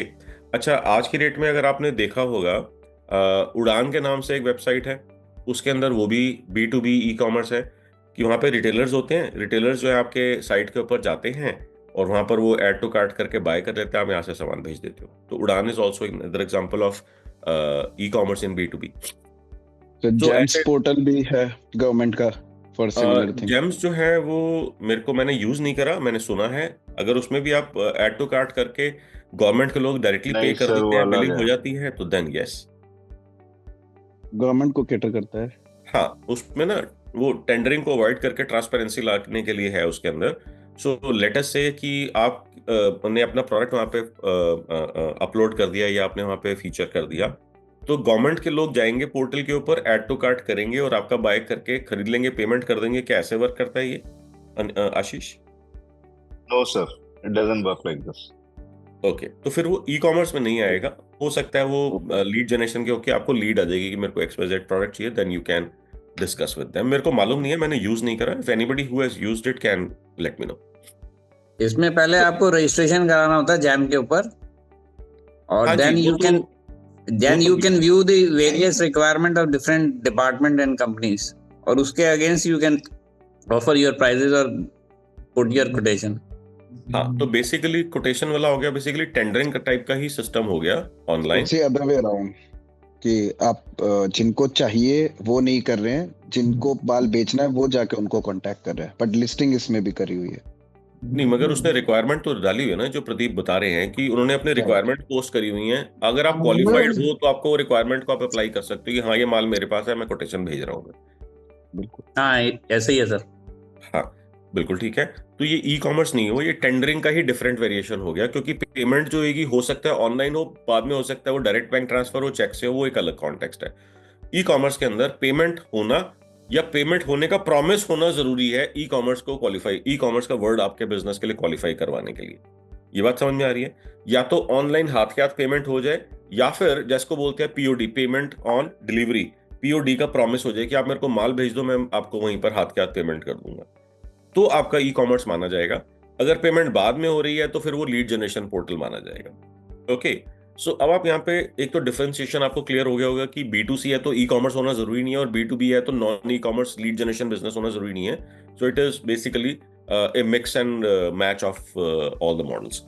Now coming back to this, कि जब आप इस स्टेज में हैं एक्शन स्टेज के अंदर, तो एक्शन स्टेज अगर आप लीड जनरेशन के अंदर हैं तो आप लीड देते हैं 3-4-5 लोगों को जाकर के। एक्शन स्टेज के अंदर आप अपना क्रेडिट कार्ड कीबोर्ड के साथ में रख करके बैठे होते हैं, मेरे को बेस्ट डील मिल जाए, मैं अभी का भी क्रेडिट कार्ड डालूंगा, स्वाइप करने के बजाय अपना नंबर डालूंगा और आपका हाथ का हाथ काम हो जाएगा। या फिर आप बोलते कि मैं अभी का भी बोलूंगा पेमेंट मेरे से घर आके ले लियो, तू माल दे दे पहले। So this is called stage of action. Stage of action. अब इसके स्टेज ऑफ एक्शन कंप्लीट होने में B2B में ज्यादा टाइम लगता है, क्योंकि कंसिडरेशन वैल्यूज लार्ज होती हैं, इंटरेक्शंस की जरूरत होती है। आप 3-4 कंपनी से बात करते हो, 3-4 कंपनीज आपको अप्रोच करती है, आप उनसे बात करते हो, तो उसमें टाइम लगता है। तो इस केस के अंदर आपका जो एक्शन का स्टेज है वो स्ट्रेच्ड होता है। जितनी ज्यादा बड़ी कंसिडरेशन वैल्यूज होंगी, कंसिडरेशन वैल्यू मतलब प्राइस होगा, कॉस्टिंग होगी, जितना ज्यादा बड़ा वॉल्यूम होगा, वैल्यू होगा, नंबर होगा, उतना ज्यादा टाइम लगेगा आपको डिसीजन मेकिंग के अंदर। जितना वैल्यू छोटा होगा उतना कम लगेगा, क्योंकि अगर आपको 500 रुपए की या 1000 रुपए की कोई चीज लेनी है तो आप 10 लोगों से जाके पता नहीं करोगे यार ये 500 रुपए का मैं ये ले रहा हूँ, ले लूं कि ना ले लूं। आप लोगे ज्यादा से ज्यादा आपके माइंड में आएगा यार ठीक है, निकल गया खराब, कोई भी तब भी कोई बात नहीं, 500 रुपए मेरी कोई नींद नहीं उड़ रही, कोई मेरे को परेशानी नहीं हो रही, और बहुत बात है तो रिफंड हो जाएगा, रिटर्न हो जाएगा, साइट के ऊपर रिफंड और रिटर्न का है। मगर ये सेम पॉलिसी होने के बावजूद भी आप कोई 2, 5, 10, 20, 50 लाख की चीज आप ऐड टू कार्ट करके बहुत ज्यादा 50 बारी सोचोगे कि अगर आपको 5 लाख रुपए की कोई चीज खरीदनी है। फॉर एग्जाम्पल अभी जैसे लोग कह रहे हैं कि गोल्ड महंगा होने वाला है, इसका मतलब अगर किसी को गोल्ड में इन्वेस्ट करना है तो गोल्ड में इन्वेस्ट कर सकता है। अब आपको मालूम है अमेजोन के अंदर, मिंत्रा के अंदर, कल्याण ज्वेलर्स के ऊपर, XYZ के ऊपर, तानिश के ऊपर, सब जगह पे गोल्ड के 999 हॉलमार्क के बिस्किट्स मिल रहे हैं, सबको मालूम है। अगर मान लो आपको 10 लाख रुपए, 15 लाख रुपए, 25 लाख रुपए डालने हैं तो आप जाओगे अमेजोन की साइट के ऊपर, 10 लाख रुपए के आपके 1 लाख के 97-98,000 का अगर एक बिस्किट है, आपने 10 बिस्किट्स ऐड कर दिए, ऐड टू कार्ट करा, बाय नाउ करा, क्रेडिट कार्ड डाल दिए, खरीद लोगे क्या? How many of you would really like to do that?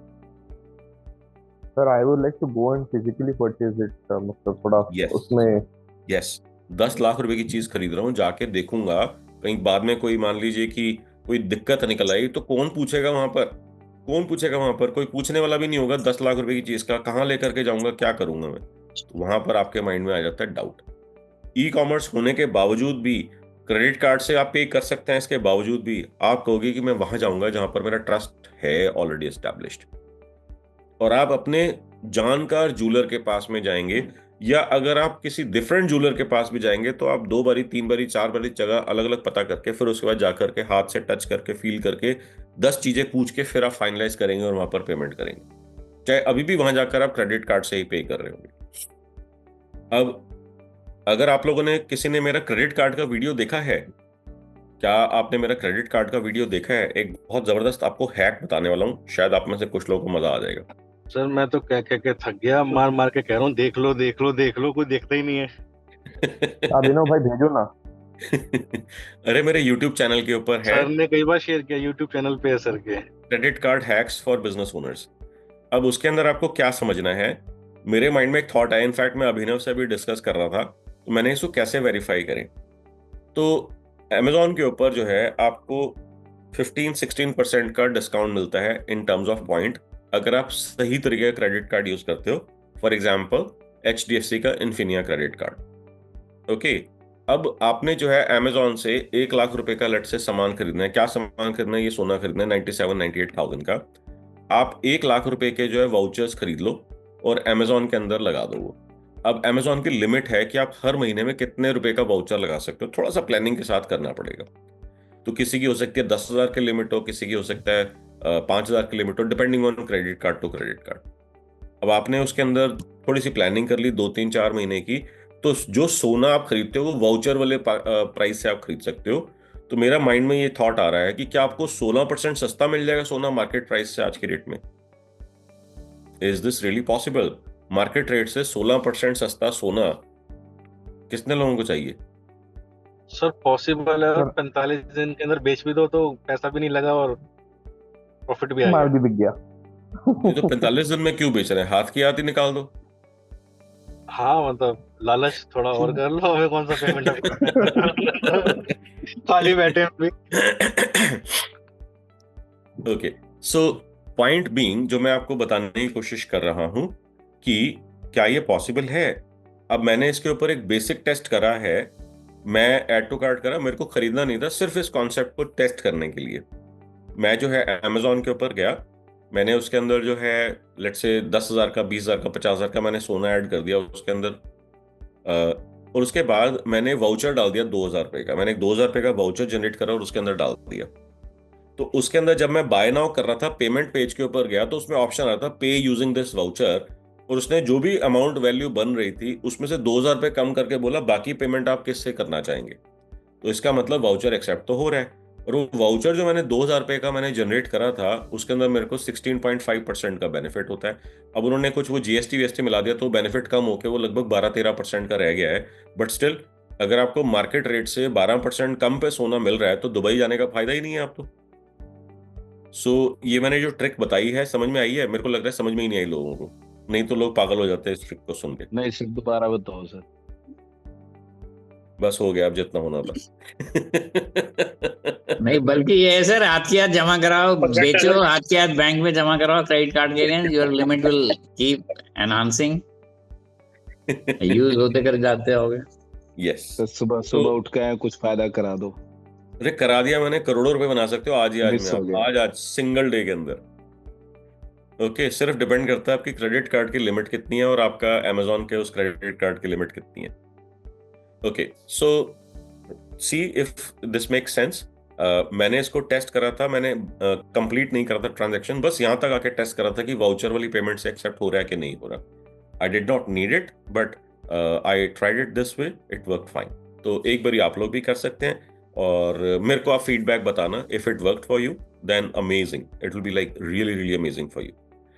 सो अगर आप लोगों ने मेरा क्रेडिट कार्ड वाला वीडियो नहीं देखा ना तो you guys are actually losing crores of rupees worth of incentives and benefits and comforts and luxury things in your life, and आपको कोई आइडिया नहीं है आप क्या मिस कर रहे हो। सो अगर आपने वो वीडियो नहीं देखा तो मेरे सेशन के बाद जाओ मेरे चैनल के ऊपर और वहां पर उसके अंदर जो है लिखो, सर्च करो credit card hacks for business owner, and your life is going to start altering once you understand and once you see and understand that video. So every single one of you must check that video out. Okay, coming to this context, तो जो मैं आपको बता रहा था, अभी मैंने क्या करा मालूम है? अभी मैंने क्या करा? Referral marketing. हाँ जी, हालांकि यहाँ पर मैंने किसी फायदा होने के बगैर मैंने आपको जो है ना आपको ये चीज बताइए कि देखो आपका इसके अंदर 12%, 15%, 16% का प्रॉफिट एडिशनल है, इसका फायदा उठा लो। अब कुछ लोग उठा लेंगे, कुछ लोग नहीं उठाएंगे। अब इसमें अगर मेरे को अमेजोन से बोल रहा होता कि मैं 1%, 1.5%, 2%, 5% तेरे को दे दूंगा मैं, तो मेरे को फायदा होता, तो वो बन जाता रेफरल केस। अभी सिंपली ये मतलब referral without any referral fee, without any incentive है ये। बट मेरे को एक चीज से फायदा लग रहा था, मैंने बोला कि इसमें इस चीज का फायदा है, अगर आपको ये बात समझ में आई है आप भी फायदा उठा सकते हो। तो मैंने भी अभी रेफर कर दिया आपको अमेजोन की इस टेक्निक के ऊपर जहां से आपका मेजर इन्वेस्टमेंट जो है आपका मैक्सिमाइज हो सकता है। इन्वेस्टमेंट अगर आप गोल्ड के अंदर करते हो या इन्वेस्टमेंट नहीं भी करते, ट्रेडिंग भी करना चाहते हो तो वहां से कर सकते हो। आपके लिए एक मैंने ट्रिक बताई है, अब उसमें लिमिट है। अब हर महीने आप छोटा छोटा सोना अगर आप खरीदना चाहते हो तो आप खरीद सकते हो, बट आपको जो है मार्केट रेट से 12% कम का पड़ेगा। This is the beauty of this. तो अभी मैंने आपको रेफर कर दिया। जितने लोगों को समझ में आएगी वो अमेजोन पे जाके चेक करेंगे मेरी थ्योरी को, अगर उनको समझ में आएगा कि हाँ ये बात ठीक कर रहे हैं, जिसको लेना होगा वो ले लेगा। आज नहीं लेना होगा, 2 महीने बाद लेना होगा, 6 महीने बाद लेना होगा, वो ले लेगा। But I just referred you something, and if you found this reference to be useful and beneficial, you will only and only then act. Okay, अब यहां पर नेक्स्ट के चलते हैं कि एक्शन स्टेज के ऊपर हम थे। हमने कौन कौन सी स्टेजेस कवर कर ली थी? पहली स्टेज हमारी क्या थी? बताओ जी, पहली स्टेज क्या थी? अवेयरनेस। अवेयरनेस। सेकंड स्टेज क्या थी? कंसिडरेशन। थर्ड स्टेज क्या थी? रेफरेंस। फोर्थ स्टेज क्या थी? एक्शन। अभी इसमें रेफरेंस तो कहीं अभी भी नहीं आया, रेफरल मार्केटिंग तो कहीं पे स्टार्ट ही नहीं हुई है। अब आपको एक चीज और बताऊं, एक्शन मोड के अंदर किसी भी टाइम में किसी भी मार्केट के अंदर मात्र 3% लोग होते हैं। हेलो, मात्र 3% लोग किसी भी टाइम, किसी भी मार्केट, किसी भी इंडस्ट्री के लिए 3% लोग होते हैं जो एक्शन में होते हैं। चाहे ई कॉमर्स हो, चाहे B2B हो, चाहे जनरेशन, लीड जनरेशन हो, मार्केट की पूरी इंडस्ट्री के सिर्फ 3% लोग उस टाइम के ऊपर उस स्टेज में होते हैं, एक्शन स्टेज के अंदर। और आपको यह भी बात बता देता हूं कि कंसिडरेशन, अवेयरनेस, कंसिडरेशन और प्रेफरेंस, तीनों स्टेजेस के अंदर कंबाइंड टुगेदर लगभग 94% लोग होते हैं। लगभग 94% लोग होते हैं। अब आप में से क्या किसी के माइंड में क्वेश्चन आ रहा है? 94 वो हो गए, 3% एक्शन स्टेज के अंदर हो गए, बाकी 3% कहां गए?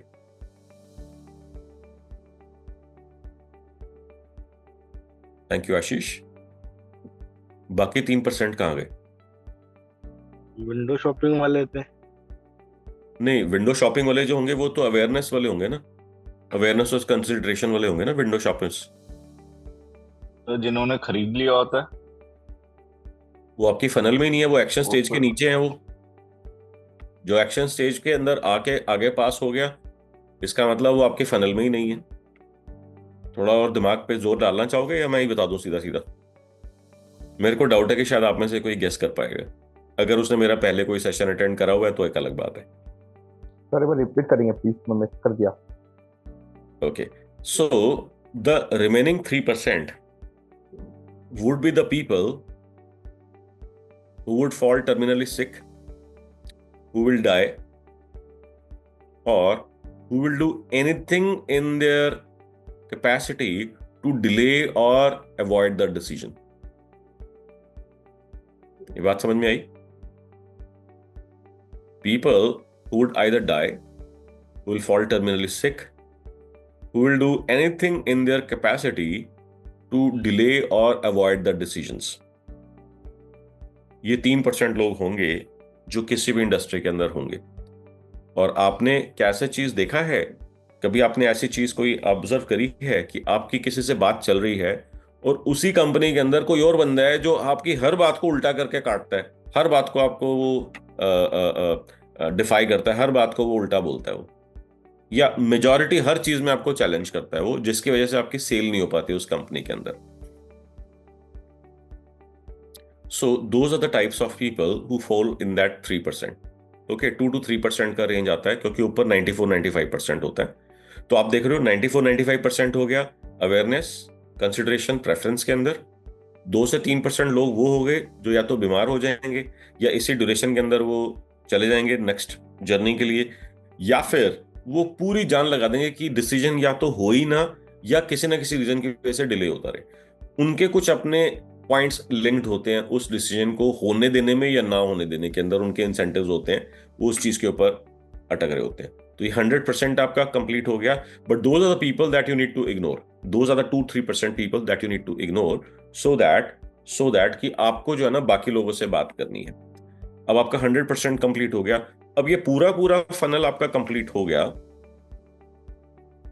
नकुल क्या है, how to we term this 3%? How to we term?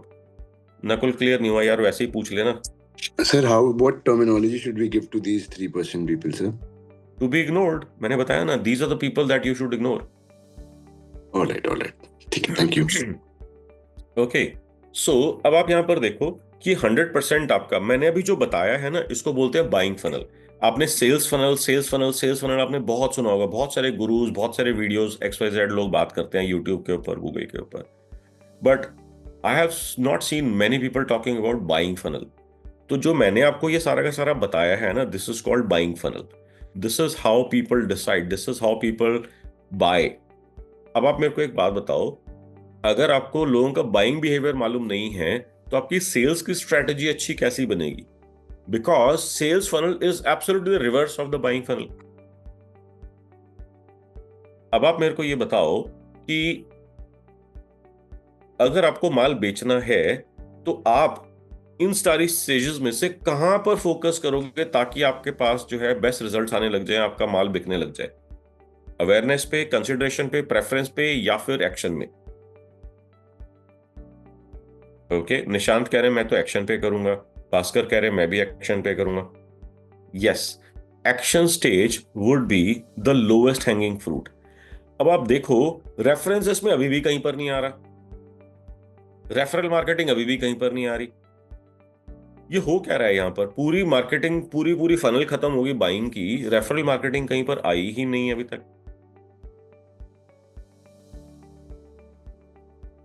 कुछ गड़बड़ है, मैं कुछ बताना भूल गया क्या, या कुछ मैंने मिस कर दिया? नहीं, मैंने कुछ भी मिस नहीं करा। अब इस पर्टिकुलर फनल को और आगे लेकर के चलते हैं, पोस्ट बाइंग फनल। लेटर से कोई कस्टमर ने आपके साथ कुछ खरीद लिया, एक्शन मोड से कंप्लीट होकर के अब वो आपका बायर बन गया है। पहले पोटेंशियल बायर था, अब वो बायर बन गया है। अब मान लीजिए कि उस प्रोडक्ट का जो है उसने यूज करना शुरू करा, उस सर्विस को सेटिस्फैक्शन कोड लेके उससे, सॉरी क्या कह रहे प्रदीप? सेटिस्फैक्शन कोड लेके, या कि हाउ इज नहीं, थिंक अबाउट द प्रोडक्ट, फायदा होता नहीं है। जिस तरीके से मोस्टली लोग सेटिस्फैक्शन सर्विस करते हैं, कस्टमर फीडबैक लेते हैं, they are pretty much useless. उसका एक पूरा प्रॉपर साइंस होता है कि लोगों से बात क्या करनी है, लोगों से पूछना क्या है, but people don't ask the right questions, so pretty much they are useless जो भी वो कर रहे हैं। It does not help them grow their business, it does not help them acquire more customers, it does not help them increase their conversion rate. Generally तो reviews तो देखते ही है ना अपन, फीडबैक और रिव्यूज की साइंस जो है ना लोगों को मालूम नहीं है। रिव्यू होता है जो अपनी मर्जी से जाकर के बना रहे हैं। फीडबैक है जहां पर आप उससे बात कर रहे हो, आपको हमारा प्रोडक्ट कैसा लगा, कोई दिक्कत तो नहीं आई, how would you rate my product of 1 to 10? This is wrong, this is wrong. Okay, maybe किसी और दिन हम इसके ऊपर बात कर लेंगे, but this is not how you are suppose to take feedback. Anyways, coming back to this, कि अब एक्शन स्टेज कंप्लीट हो चुकी है, अब उसने पेमेंट करके आपका माल खरीद लिया है। अब आता है नेक्स्ट स्टेज कि जब वो माल यूज कर रहा है उसी टाइम के ऊपर उसको दोबारा नीड आई, तो अब वो क्योंकि आपसे सारी रिसर्च करके सब कुछ आइडेंटिफाई करके बेस्ट प्राइस के ऊपर उसने आपसे माल खरीदा, बेस्ट डील के हिसाब से उसने आपसे माल खरीदा था। अब जब वो दोबारा सेम माल या इक्विवेलेंट माल खरीदना चाहता है, सिमिलर चीज खरीदना चाहता है, तो उसको दोबारा से सारी रिसर्च नहीं करनी पड़ेगी, because he has done all the research. Now he is going to go back and reorder the same item from you again, जिसको बोलते हैं रीसेलिंग। यहीं पे ऑप्शन दे दिया सर उसको डिस्काउंट का नेक्स्ट परचेज के लिए, वो भी हो सकता है, बिल्कुल ऐसा करा जा सकता है। That is one of the strategies people can do. मगर ये अब हो गया रीसेलिंग। ओके, अब यहां पर दूसरी साइंस आती है कि आप उसको अपसेल या क्रॉस सेल करके कुछ और बेच सकते हैं, आप उसको कोई हायर वैल्यू की चीज बेच सकते हैं, दैट इज कॉल्ड अपसेलिंग। आपसे वो जो भी XYZ खरीदा, कंप्लीटली डिफरेंट चीज आपको जो उसको बेच सकते हैं, that is called cross selling. तो यहां पर जो है अपसेलिंग एंड क्रॉस सेलिंग करके आप एवरेज ऑर्डर वैल्यूज बढ़ा सकते हैं, लाइफ टाइम वैल्यूज बढ़ा सकते हैं। और आप देखो अभी तक यहाँ पर ये देखो कि अभी तक भी रेफरल मार्केटिंग नहीं आया पूरी बाइंग फनल के अंदर। रेफरल स्ट्रेटजी अभी भी कहीं पर नहीं आई है। अब ये जो हम अभी बोल रहे हैं रीसेलिंग, रीऑर्डरिंग वाली, इसको लोग बोलते हैं लॉयल्टी। कोई लॉयल्टी नाम की चीज नहीं होती है, ये मैं आपको बता देता हूँ। लॉयल्टी नाम की कोई चीज नहीं होती है, सिर्फ बेनिफिट होता है। अगर आपसे डील करके उसको बेनिफिट हो रहा है और अभी भी वो सेम बेनिफिट हो रहा है जिससे पहली बार डील करके उसने देखा था, तो वो आपसे बार बार खरीदेगा। कोई भी जना, आप में से कोई जना बता दो कि आपने लेट से कोई फोन खरीदा था, आपने किसी वजह से कोई डील चल रही थी, आपने XYZ पर्सन से ले लिया, अब आपको 3 महीने बाद 6 महीने बाद दोबारा वही फोन लेना है। अब वो डील नहीं है इस पर्सन के पास, ये डील किसी और पर्सन के पास है। आप वही सेम पर्सन से लोगे या जिस पर्सन के पास बेटर डील अवेलेबल है उससे लोगे आप? तो आप में से सभी के सभी लोग कहेंगे कि जिसके पास बेटर डील मिल रही है मैं वहां से लूंगा। क्यों? क्योंकि फोन तो सैमसंग का या LG का या XYZ का या एप्पल का होगा। रिटेलर जो है उससे थोड़ी मेरे को सर्विस मिलनी है, सर्विस तो मेरे को कंपनी नहीं देनी है, कंपनी के जो रजिस्टर्ड शोरूम है वहां से मिलनी है। तो अगर मेरे को यहाँ पर पैसे बच रहे हैं 2, 5, 10 हजार पे, तो मैं बेटर है यहाँ से पैसे बचा लूं। That is called smart buying. So there is no such thing as loyalty, जिसको मैं समझता हूं कि जो लोग बोलते हैं ना लॉयल्टी प्रोग्राम्स हम रन करेंगे, लॉयल्टी बोनस हम देंगे, XYZ देंगे, बेसिकली नथिंग बट आप रीसेलिंग को कैसे कर सकते हो उसके ऊपर हम बात करेंगे। अभी देखो इस स्टेज के अंदर आकर के अब हम कहां पे स्टार्ट हुए थे? Awareness, consideration, preference, action. अब यहां पर आ गए जिसको हम बोलते हैं रीबाइंग, या जिसको बोलते हैं लॉयल्टी। ओके, होता नहीं है ऐसा कुछ लॉयल्टी, मगर वो बार बार खरीद रहा है। अब इसके बाद मान लीजिए कभी कोई प्रॉब्लम भी हुई, आपकी कंपनी के अंदर उसने कंप्लेंट करी, फटाक से उसका जवाब आ गया, फटाक से उसने प्रॉब्लम सॉल्व कर दी, तो अब आप देखो satisfaction level is really really high.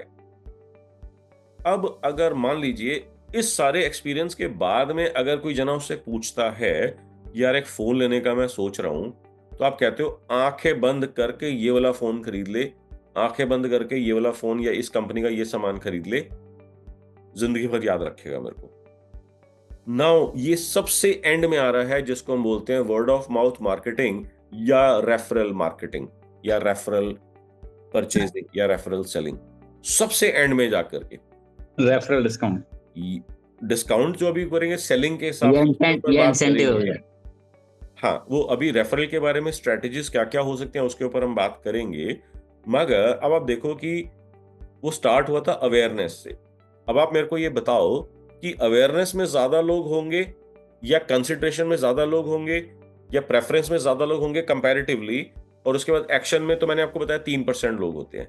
तो आप बताओ किस स्टेज के अंदर सबसे ज्यादा लोग होंगे? सबसे ज्यादा लोग होंगे अवेयरनेस के अंदर, उससे थोड़े से कम लोग होंगे कंसिडरेशन के अंदर, उससे और कम होंगे प्रेफरेंस के अंदर। इन तीनों स्टेजेस को मिलाकर के 94-95% लोग आपके पूरी मार्केट के अंदर खत्म हो जाएंगे। उसके बाद नेक्स्ट स्टेज आएगी एक्शन स्टेज, वहां पर होते हैं 3% लोग। अब ये 3% लोग ये सारे के सारे जब खत्म हो जाएंगे, नेक्स्ट स्टेज आएगी रीबाइंग वाली जिसको हम बोलते हैं लॉयल्टी, स्टेज ऑफ लॉयल्टी। अब आप बताओ इस लॉयल्टी वाली स्टेज में 3% से कम लोग होंगे या ज्यादा लोग होंगे या सेम 3% होंगे? कम होंगे सर। ओके, एक जने को लग रहा है कम होंगे, बाकी लोगों का क्या विचार है? सर ये ज्यादा लोग होंगे क्योंकि ये तो जो प्रेफरेंस वाले होंगे वो नहीं आ जाएंगे इसमें। कैसे? क्योंकि इन लोगों को ऑलरेडी अवेयरनेस होगी। आप ये देखो कि 3% के 3% सारे के सारे आपकी झोली में आके थोड़ी गिर रहे हैं, ये पूरे आपके सारे कंपटीशन के अंदर डिवाइड हो रहे हैं। भाई जिसने भी खरीदना है, ऐसा तो है नहीं कि आपका एक सोल एंड ओनली ऑल्टरनेटिव है। अगर मान लो उसने कंपनी का नाम, मॉडल का नाम भी एग्जैक्टली डिफाइन कर दिया और आपकी मोबाइल फोन डीलरशिप है, तो अगर मान लो हर महीने उस कंपनी के 10,000 फोन बिक रहे हैं, तो 10 के 10,000 आपसे नहीं बिक रहे, आपसे तो वही 100-200 बिक रहे हैं, और बाकी जो है पूरे इंडिया के अंदर अलग अलग बाकी रिटेलर्स भी तो बेच रहे होंगे। तो वो 3% पूरी मार्केट के अंदर डिस्ट्रीब्यूट हो रहा है। तो आपके पास 3% का भी एक बड़ा छोटा सा फ्रैक्शन आ रहा है, बहुत छोटा सा फ्रैक्शन आ रहा है। उसको आप सेटिस्फाई करोगे तो वहां से रीबाइंग या रीसेलिंग आएगी, रीसेल आएगी। उसके बाद जब वो फुल्ली सेटिस्फाइड होंगे तब जाकर के वो किसी को रेफरल देंगे। अरे यार कहां से खरीदूं? आंखें बंद कर, इस दुकान पे जा, आंखें बंद करके वहां से खरीद ले, जिंदगी भर याद रखेगा। ये कभी आपने किसी को बात बोली है या किसी ने आपको बोली, आपने सुनी है ये बात? बताओ जी। हाँ ना, मेरे साथ तो कभी ऐसा हुआ ही नहीं, मैंने तो कभी ऐसा करा ही नहीं। कुछ तो नहीं बोलो। सर, नहीं किया सर, इतना अच्छा प्रोडक्ट लगा ही नहीं कोई, या किसी ने भी नहीं किया।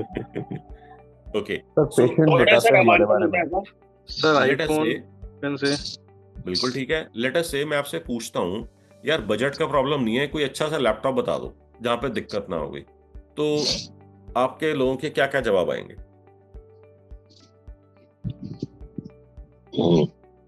कौन सी कंपनी का लैपटॉप खरीदना चाहिए? आपका क्या रिकमेंडेशन आएगा, सजेशन आएगा? मैकबुक ही रहेगा, बैटरी अच्छी चलेगी दबा के। ठीक है, ठीक है। तो अब आपको कितना रिसर्च करना पड़ा, कितना आपको ब्लॉग्स के ऊपर वीडियोस को रिसर्च करना पड़ा? टिपिकली जो लोग एप्पल या मैकबुक बोल रहे हैं, उन्होंने एप्पल या मैकबुक खरीदा होगा या उनका कुछ ना कुछ एक्सपीरियंस रहा होगा। जैसे I used to be a huge fan of Dell, I still am. मेरे को डेल के साथ क्या एक्सपीरियंस हुआ था कि मेरे को कोई दिक्कत आ गई, मैंने उसके अंदर एक्सटेंडेड वारंटी ली हुई थी, जिसके अंदर प्रो प्लस पैक जो होता है, सबसे हाईएस्ट वाला पैक था, वो लिया हुआ था। वो बंदा आया, उसने कुछ देखा कि सर ये भी चेंज कर देता हूँ, ये भी चेंज करता हूँ, ये भी चेंज कर देता हूँ, उसने सारा का सारा लैपटॉप नया हो गया, जबकि मैं उस लैपटॉप को 3 साल से ज्यादा से यूज कर चुका था। उसने पीछे का, आगे का, ऊपर का, नीचे का, कीबोर्ड, स्क्रीन सब चेंज कर दिया। बिल्कुल सब कुछ ब्रांड न्यू हो गया। I was very happy and amaze कि यार ऐसा भी होता है। इससे पहले मैंने किसी और कंपनी का नाम लिया था, नाम नहीं लूंगा मैं, किसी और कंपनी से लिया था, उसने कहा जी नोएडा वाले ऑफिस में आ जाओ। 3 तो चक्कर कटा दिए उसने मेरे को वहां पर नोएडा वाले ऑफिस के अंदर। मैं यहाँ पे रहता हूँ, वहां से नोएडा 25-30 किलोमीटर दूर है, तो 3 तो मेरे को चक्कर काटने पड़ गए वहां पर। और उसके बावजूद भी जो कहते हैं जी इसका थोड़ा सा एक्स्ट्रा लगेगा, ये आपकी वारंटी में कवर्ड नहीं है। वर्सेस जब मैंने डेल को एक्सपीरियंस करा, my experience was completely different. So उसके बाद मैंने डेल के लगातार मैंने खुद 5, 6, 7 लैपटॉप्स एक के बाद अलग अलग टाइम के ऊपर खरीदे। और जब भी कोई मेरे से पूछता था, मैं कहता था आपकी क्या रिक्वायरमेंट है, XYZ रिक्वायरमेंट है, आंखें बंद करके डेल का खरीद लो, आंखें बंद करके डेल का खरीद लो, कोई भी मॉडल खरीद लो, वोस्ट्रो सीरीज के अंदर या इंस्पिरॉन सीरीज के अंदर, या आपकी बजट में फिट हो जाएंगे, इसमें से कोई भी मॉडल खरीद लो, डेल का खरीदना, और एक्सटेंडेड वारंटी लेना मत भूलना। ये मैं हर जने को रिकमेंड करता था। आज भी अगर आप मेरे से पूछोगे I will still do the same, but right now I am not using Dell because कि मेरे को जो कॉन्फ़िगरेशन की जो रिक्वायरमेंट थी वो डेल में मेरे को नहीं मिल रही थी, मेरे को किसी और कंपनी में मिली, मैंने वो ले लिया।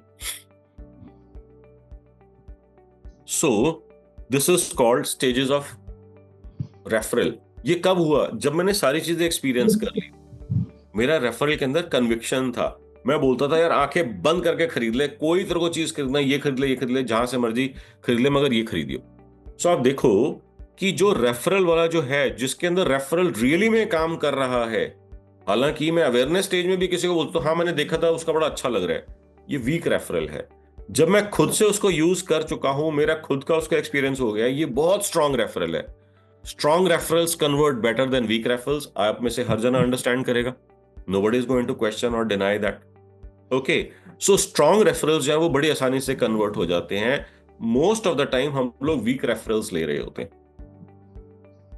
ये मैंने क्यों सारी आपको कहानी सुनाई है, पहले मैंने आपको ये 5000 वर्ड्स का एस्से क्यों सुनाया, बाइंग की समझाने के लिए मैंने आपको क्यों बताया, because this is how people buy. अब रेफरल जो है बेस्ट काम कब करता है? एक स्पेसिफिक स्टेज के अंदर वो बेस्ट काम करता है। अवेयरनेस से प्रेफरेंस स्टेज के अंदर लाने में और प्रेफरेंस से एक्शन स्टेज के ऊपर ले जाने में सबसे बेस्ट काम करता है रेफरल का साइंस। क्या ये बात आपको समझ में आ रही है जो मैंने आपको बताई है आज? If you were there in the session right from the beginning, can you now link threads, link dots, जो मैंने आपको स्टेप बाय स्टेप बताया है?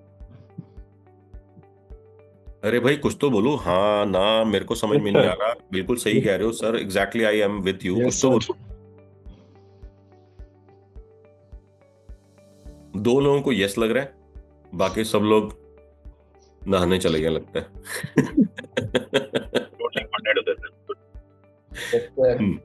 हाँ,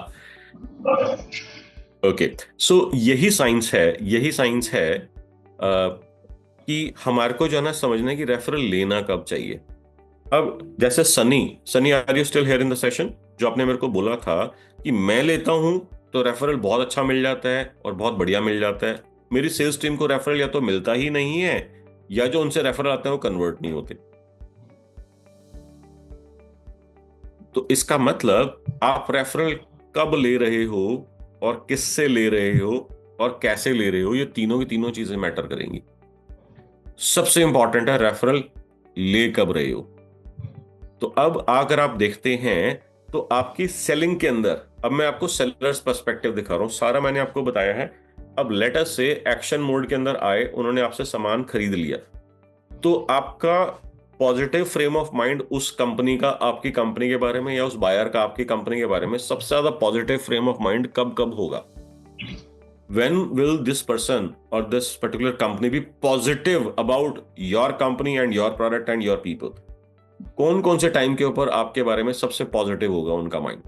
सर जिस समय वो हमारा सामान खरीदेंगे, जिस समय हमने कोई उनको प्रॉब्लम पेमेंट कर रहा होगा, क्योंकि उस टाइम के ऊपर जो भी उसके क्वेश्चन होंगे सारे आंसर हो चुके होंगे, फुल्ली सेटिस्फाइड होगा, अब वो पेमेंट कर रहा होगा।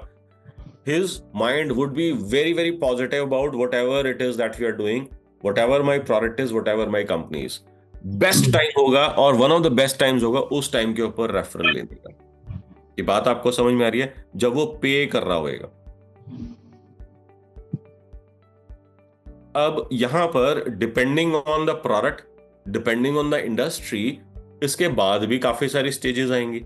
अब मान लीजिए कि आपका प्रोडक्ट है, लेट्स से मशीन है, उसने पे कर दिया आपको एडवांस, मशीन आपके पास आ गई, अब मशीन को इंस्टॉल भी तो करना पड़ेगा। आपकी कंपनी से लोग गए, उन्होंने वहां पर इंस्टॉल कर दिया, तो इंस्टॉलेशन जब वो हो चुकी होगी, जब उसकी मशीन की पहली बारी आवाज वो सुनेगा, वो चल गई बढ़िया बढ़िया बढ़िया, that would be the second time when he'll be absolutely positive, considering that there was no screw up from your side, कि आपने बोला था कि 2 दिन में इंस्टॉल हो जाएगा और 1 महीने से कोई सुनने वाला नहीं है, तो then it is going to be a bad situation. But जो चीजें आपने प्रॉमिस करी थी वो चीजें आपने डिलीवर करते चले गए और उसी टाइमलाइन के हिसाब से डिलीवर करते चले गए। सो इंस्टॉलेशन के टाइम के ऊपर, उस टाइम के ऊपर जो है बहुत positive mind of frame of mind होगा। ओके, ये चीज अगर आप दूसरा देखते हो तो कंजम्पशन के टाइम के ऊपर जब वो प्रोडक्ट को कंज्यूम कर रहा है उसके अंदर होगा। अब मान लीजिए इंस्टॉलेशन हो गई, अब आपको उसकी कंपनी के लोगों को ट्रेन करना है। Okay, depending on the type of business, depending on the type of product, training जब खत्म हो रही है, जब उसके लोग ट्रेन हो रहे हैं, हो गए, अब वो पहली बार ऑपरेट करेंगे उस मशीन को, that would be the third time their people and their company would be more and most positive about your product, your company, your management, your people, etc., etc., etc. क्या ये बात आपको समझ में आ रही है? हेलो? Yes sir. एक ही जने को समझ पड़ रही है, बाकी सब लोग? Yes sir. ओके, तो अभी आपके पास 3 स्टेजेस मैंने बताई हैं जब वो पॉजिटिव होगा। चौथी स्टेज होगी, मान लीजिए कोई प्रॉब्लम आ गई,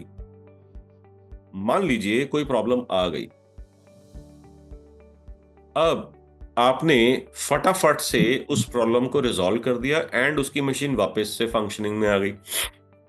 विल दिस पर्सन और will this company, will their people be positive about us? यार बोला था 2 दिन के अंदर, 3 घंटे के अंदर मशीन लाइव होगी, या वापस से वो जो है अब डाउन टाइम उसका जो है बोल रहे थे कि 24 to 48 आवर्स में रिस्पॉन्ड करेंगे, मगर 2 घंटे के अंदर my machine came back to life. It will be very, very, very positive. Yes, delightful experience by the customer. Yes. अब और बताओ, आपको समझ में आ रहा है कि इन स्टेजेस के अंदर आपको रेफरल लेना है, इन स्टेजेस के अंदर आपको रेफरल लेना है। अब आप कहोगे मेरी तो मशीन है नहीं, अनीश कहेगा मैं तो मशीन बेचता ही नहीं हूं, तो फिर मेरा तो काम ही खत्म हो गया, मैं कैसे करूंगा? अब आपको जब वो मशीन वहां पर चल रही है, सब कुछ ठीक चल रहा है, आपको वहां पर कॉल करनी, जो फीडबैक कॉल होती है ना, वो रेफरल कॉल आपको करनी है। सर आपका काम ठीक चल रहा है, कोई दिक्कत तो नहीं आ रही, can I do something about it? No, everything is fine.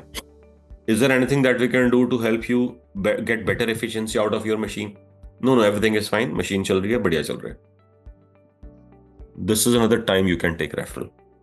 तो आपको रेफरल लेना कब है, टाइमिंग आपको समझ में आई? मैंने आपको 5 अलग अलग तरीके से बताया सेल के टाइम के ऊपर, ओके, फिर उसके बाद इंस्टॉलेशन के टाइम के ऊपर, फिर ट्रेनिंग के टाइम के ऊपर, फिर उसके बाद कभी भी कस्टमर के अंदर कोई दिक्कत आती है, सपोर्ट की जरूरत होती है, आपको टाइम से उस सपोर्ट की फुलफिलमेंट करने के बाद, और उसके बाद जनरल कॉलिंग।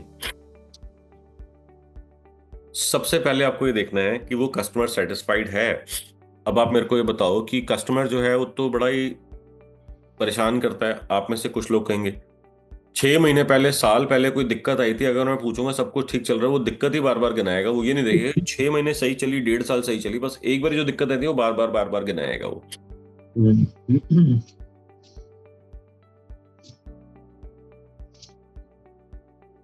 इसको कैसे टैकल करना है? How do you handle tough customers, difficult customers? May be किसी और दिन हम उसके ऊपर सेशन के ऊपर डिस्कस करेंगे, how do you handle difficult customers. Repeat order के टाइम रेफरल, रिपीट ऑर्डर के टाइम के ऊपर भी रेफर ले सकते हैं, बिल्कुल, मगर वो सेल वाला ही हो गया ना, जब वो पेमेंट कर रहा होगा तो वही से सेम साइकिल आपकी दोबारा स्टार्ट हो जाएगी। तो अब आप देखो कि किसी भी कस्टमर की लाइफ टाइम के अंदर, जर्नी के अंदर 5 स्टेजेस आती हैं रेफरल जनरेट करने की। मिनिमम 5 स्टेजेस आती हैं, मिनिमम 5 स्टेजेस आती हैं। आप कहोगे मिनिमम कैसे होगी? क्योंकि कस्टमर को जरूरी तो नहीं है ना कि अगर उसने 1 साल की या 2 साल की वारंटी है तो एक ही बारी प्रॉब्लम आएगी या 2 ही बारी प्रॉब्लम आएगी।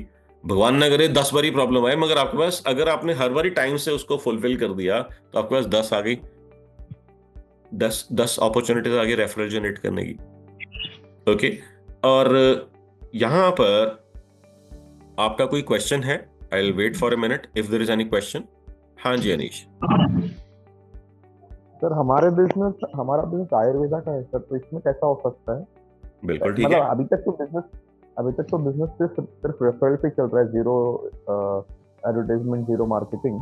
अब लेकिन आपको जो है ना, मैं यहाँ पर और 2-3 चीजें आपका ध्यान लाऊंगा मैं, कि कुछ लोग कहते हैं कि हमारा तो बिजनेस चलता ही सिर्फ रेफरल की वजह से है, हमारा तो बिजनेस ग्रो ही रेफरल की वजह से हो रहा है या होता है। अब आपको यहाँ पर ना क्या समझना है कि 94-95% मार्केट अभी है कहां पर? अबव 3 स्टेजेस के अंदर, जिसको कंबाइंड टुगेदर हम बोलते हैं रिसर्च स्टेज। 3% मार्केट है एक्शन स्टेज के अंदर। अब जो आपके पास कस्टमर्स हैं जो रिपीट बाइंग कर रहे हैं, लॉयल, वो 3% से कम हो जाएंगे। उसके अंदर और भी कम हो जाएंगे जो आपका प्रोडक्ट या सर्विस को रेफर करेंगे। 3% से भी कम आपके पास पहले तो आए आपकी कंपनी में। क्यों? क्योंकि 3% आपके पास नहीं आ रहे, 3% पूरे कंपटीशन के अंदर डिस्ट्रीब्यूट हो रहे हैं। जो भी आपका प्रोडक्ट है, जो भी आपकी सर्विस है, पूरी दुनिया के अंदर जितना भी कंपटीशन है उसके अंदर वो 3% डिस्ट्रीब्यूट हो रहे हैं। उसके बाद उन 3% में से कुछ लोग आपसे रिपीट बाइंग करेंगे, जिनको हम लॉयल कस्टमर बोलते हैं, और उसमें से भी कम लोग रेफर करेंगे। तो अब आप ये बताओ कि इतनी ज्यादा मेहनत करने के बाद लोग बचते कितने हैं जो रेफर कर रहे हैं? और आप मेरे को ये बताओ कि रिसर्च मोड के अंदर, एक्शन मोड के अंदर, वहां से कस्टमर्स निकालना ज्यादा आसान और फास्ट होगा, या फिर लॉयल्टी वाले स्टेज से आपको रेफरल जनरेट करना, या रेफरल वर्ड ऑफ माउथ वाले स्टेज से आपको कस्टमर्स जनरेट करना ज्यादा आसान, फास्ट होगा बिजनेस को तेजी से ग्रो करने के लिए? सर रेफरल लेना इजी हो जाएगा। लॉयल्टी स्टेज से ज्यादा अच्छा होगा। हाँ, लॉयल्टी से और ऊपर चले जाओ। अभी जो मैंने आपको रेफरल लेना बताया, तो एक्शन स्टेज से ही हमने रेफरल जनरेट करना शुरू कर दिया। कब? जब वो फाइनल कर रहा है कि यार मेरे को पैसा, जब वो पैसा दे रहा है, पेमेंट कर रहा है, चेक दे रहा है। सेटिस्फैक्शन मोड में, सॉरी क्या? हाँ, सेटिस्फैक्शन मोड में। सेटिस्फैक्शन मोड में जो हो गया वो तो आपका वापस नीचे फनल के अंदर चला गया, क्योंकि आफ्टर वो पे कर दिया उसके बाद वो आपका कस्टमर सर्विस वगैरह के ऊपर डिपेंड करेगा। बट अगर मैं 1 मिनट के लिए आपसे पूछूं कि अगर आप नॉर्मल मार्केटिंग स्ट्रेटेजी करके रिसर्च मोड वाले कस्टमर्स को अपने साथ जोड़ना शुरू कर दो, एक्शन मोड वाले कस्टमर्स को जोड़ना शुरू कर दो, तो आपका बिजनेस ज्यादा फास्ट ग्रो करेगा, या आप उसके नीचे लॉयल कस्टमर्स, उसके नीचे रेफरिंग कस्टमर्स और रेफरल कस्टमर्स से बिजनेस करोगे, तब आपका बिजनेस तेजी से ग्रो होगा। So as you move higher up in the funnel, पहले आप ध्यान से सोचो कि इसको फनल बोलते क्यों है। फनल आपको क्यों बोला जाता है? फनल होती है इस तरीके की, आपने देखा होगा फनल ऐसे होती है, सबको मालूम है फनल ऐसे होती है। इसका मतलब ऊपर ज्यादा लोग हैं, जैसे जैसे आप नीचे आ रहे हो फनल के अंदर लोग कम होते चले जा रहे हैं। तो आपका बिजनेस तेजी से कैसे बढ़ेगा? कम लोगों के ऊपर डिपेंड करके या ज्यादा लोगों से बात करके? ज्यादा लोगों से बात करके। बिल्कुल ठीक है। तो ज्यादा लोग कहां पर हैं? वो है प्रेफरेंस मोड के अंदर एंड एक्शन मोड के अंदर। मैं 1 मिनट के लिए अवेयरनेस और कंसिडरेशन को भी छोड़ देता हूं 1 मिनट के लिए। ज्यादा लोग तो इन 2 स्टेजेस के अंदर है, तो आपको अपनी मार्केटिंग इन 2 स्टेजेस के ऊपर ज्यादा एग्रेसिवली करनी चाहिए, ताकि आपके पास कस्टमर्स ज्यादा बने। और अब आप मेरे को एक चीज और बताओ कि रेफरल आप मांग तो रहे हो, आपको बात तो करनी ही पड़ेगी। रेफरल जनरेट करने के बाद ये लीड क्वालिफाइड है या नहीं है। अब आपके पास एक तो रेफरल ये हो जाता है, दूसरा रेफरल होता है जो अपने आप चल के आ जाता है। भाई मेरे को XYZ ने बोला था आपके बारे में, आपसे बात करने के लिए, वो अपने आप चल के आ जाता है, वो भी रेफरल होता है। क्या आप मेरे को बता सकते हो कि अप्रैल 1 से लेकर 30 अप्रैल के बीच में आपके पास कितने रेफरल कस्टमर्स चल के आएंगे, कितने आप जनरेट करोगे और कितना उससे बिजनेस आएगा? क्या ये आप बता सकते हो मेरे को? कितने लोग रेफरल देंगे, कितने लोग चल करके आएंगे, और आपका कितना बिजनेस आएगा रेफरल्स की वजह से? 0.5% आएगा और मुश्किल से 0.01%, उससे भी कम। हाँ, तो ये ना हम गैस कर रहे हैं प्रदीप, यहाँ पर गैस वर्क की बात नहीं है। एक्चुअली हम कुछ कंट्रोल ही नहीं कर सकते इसको।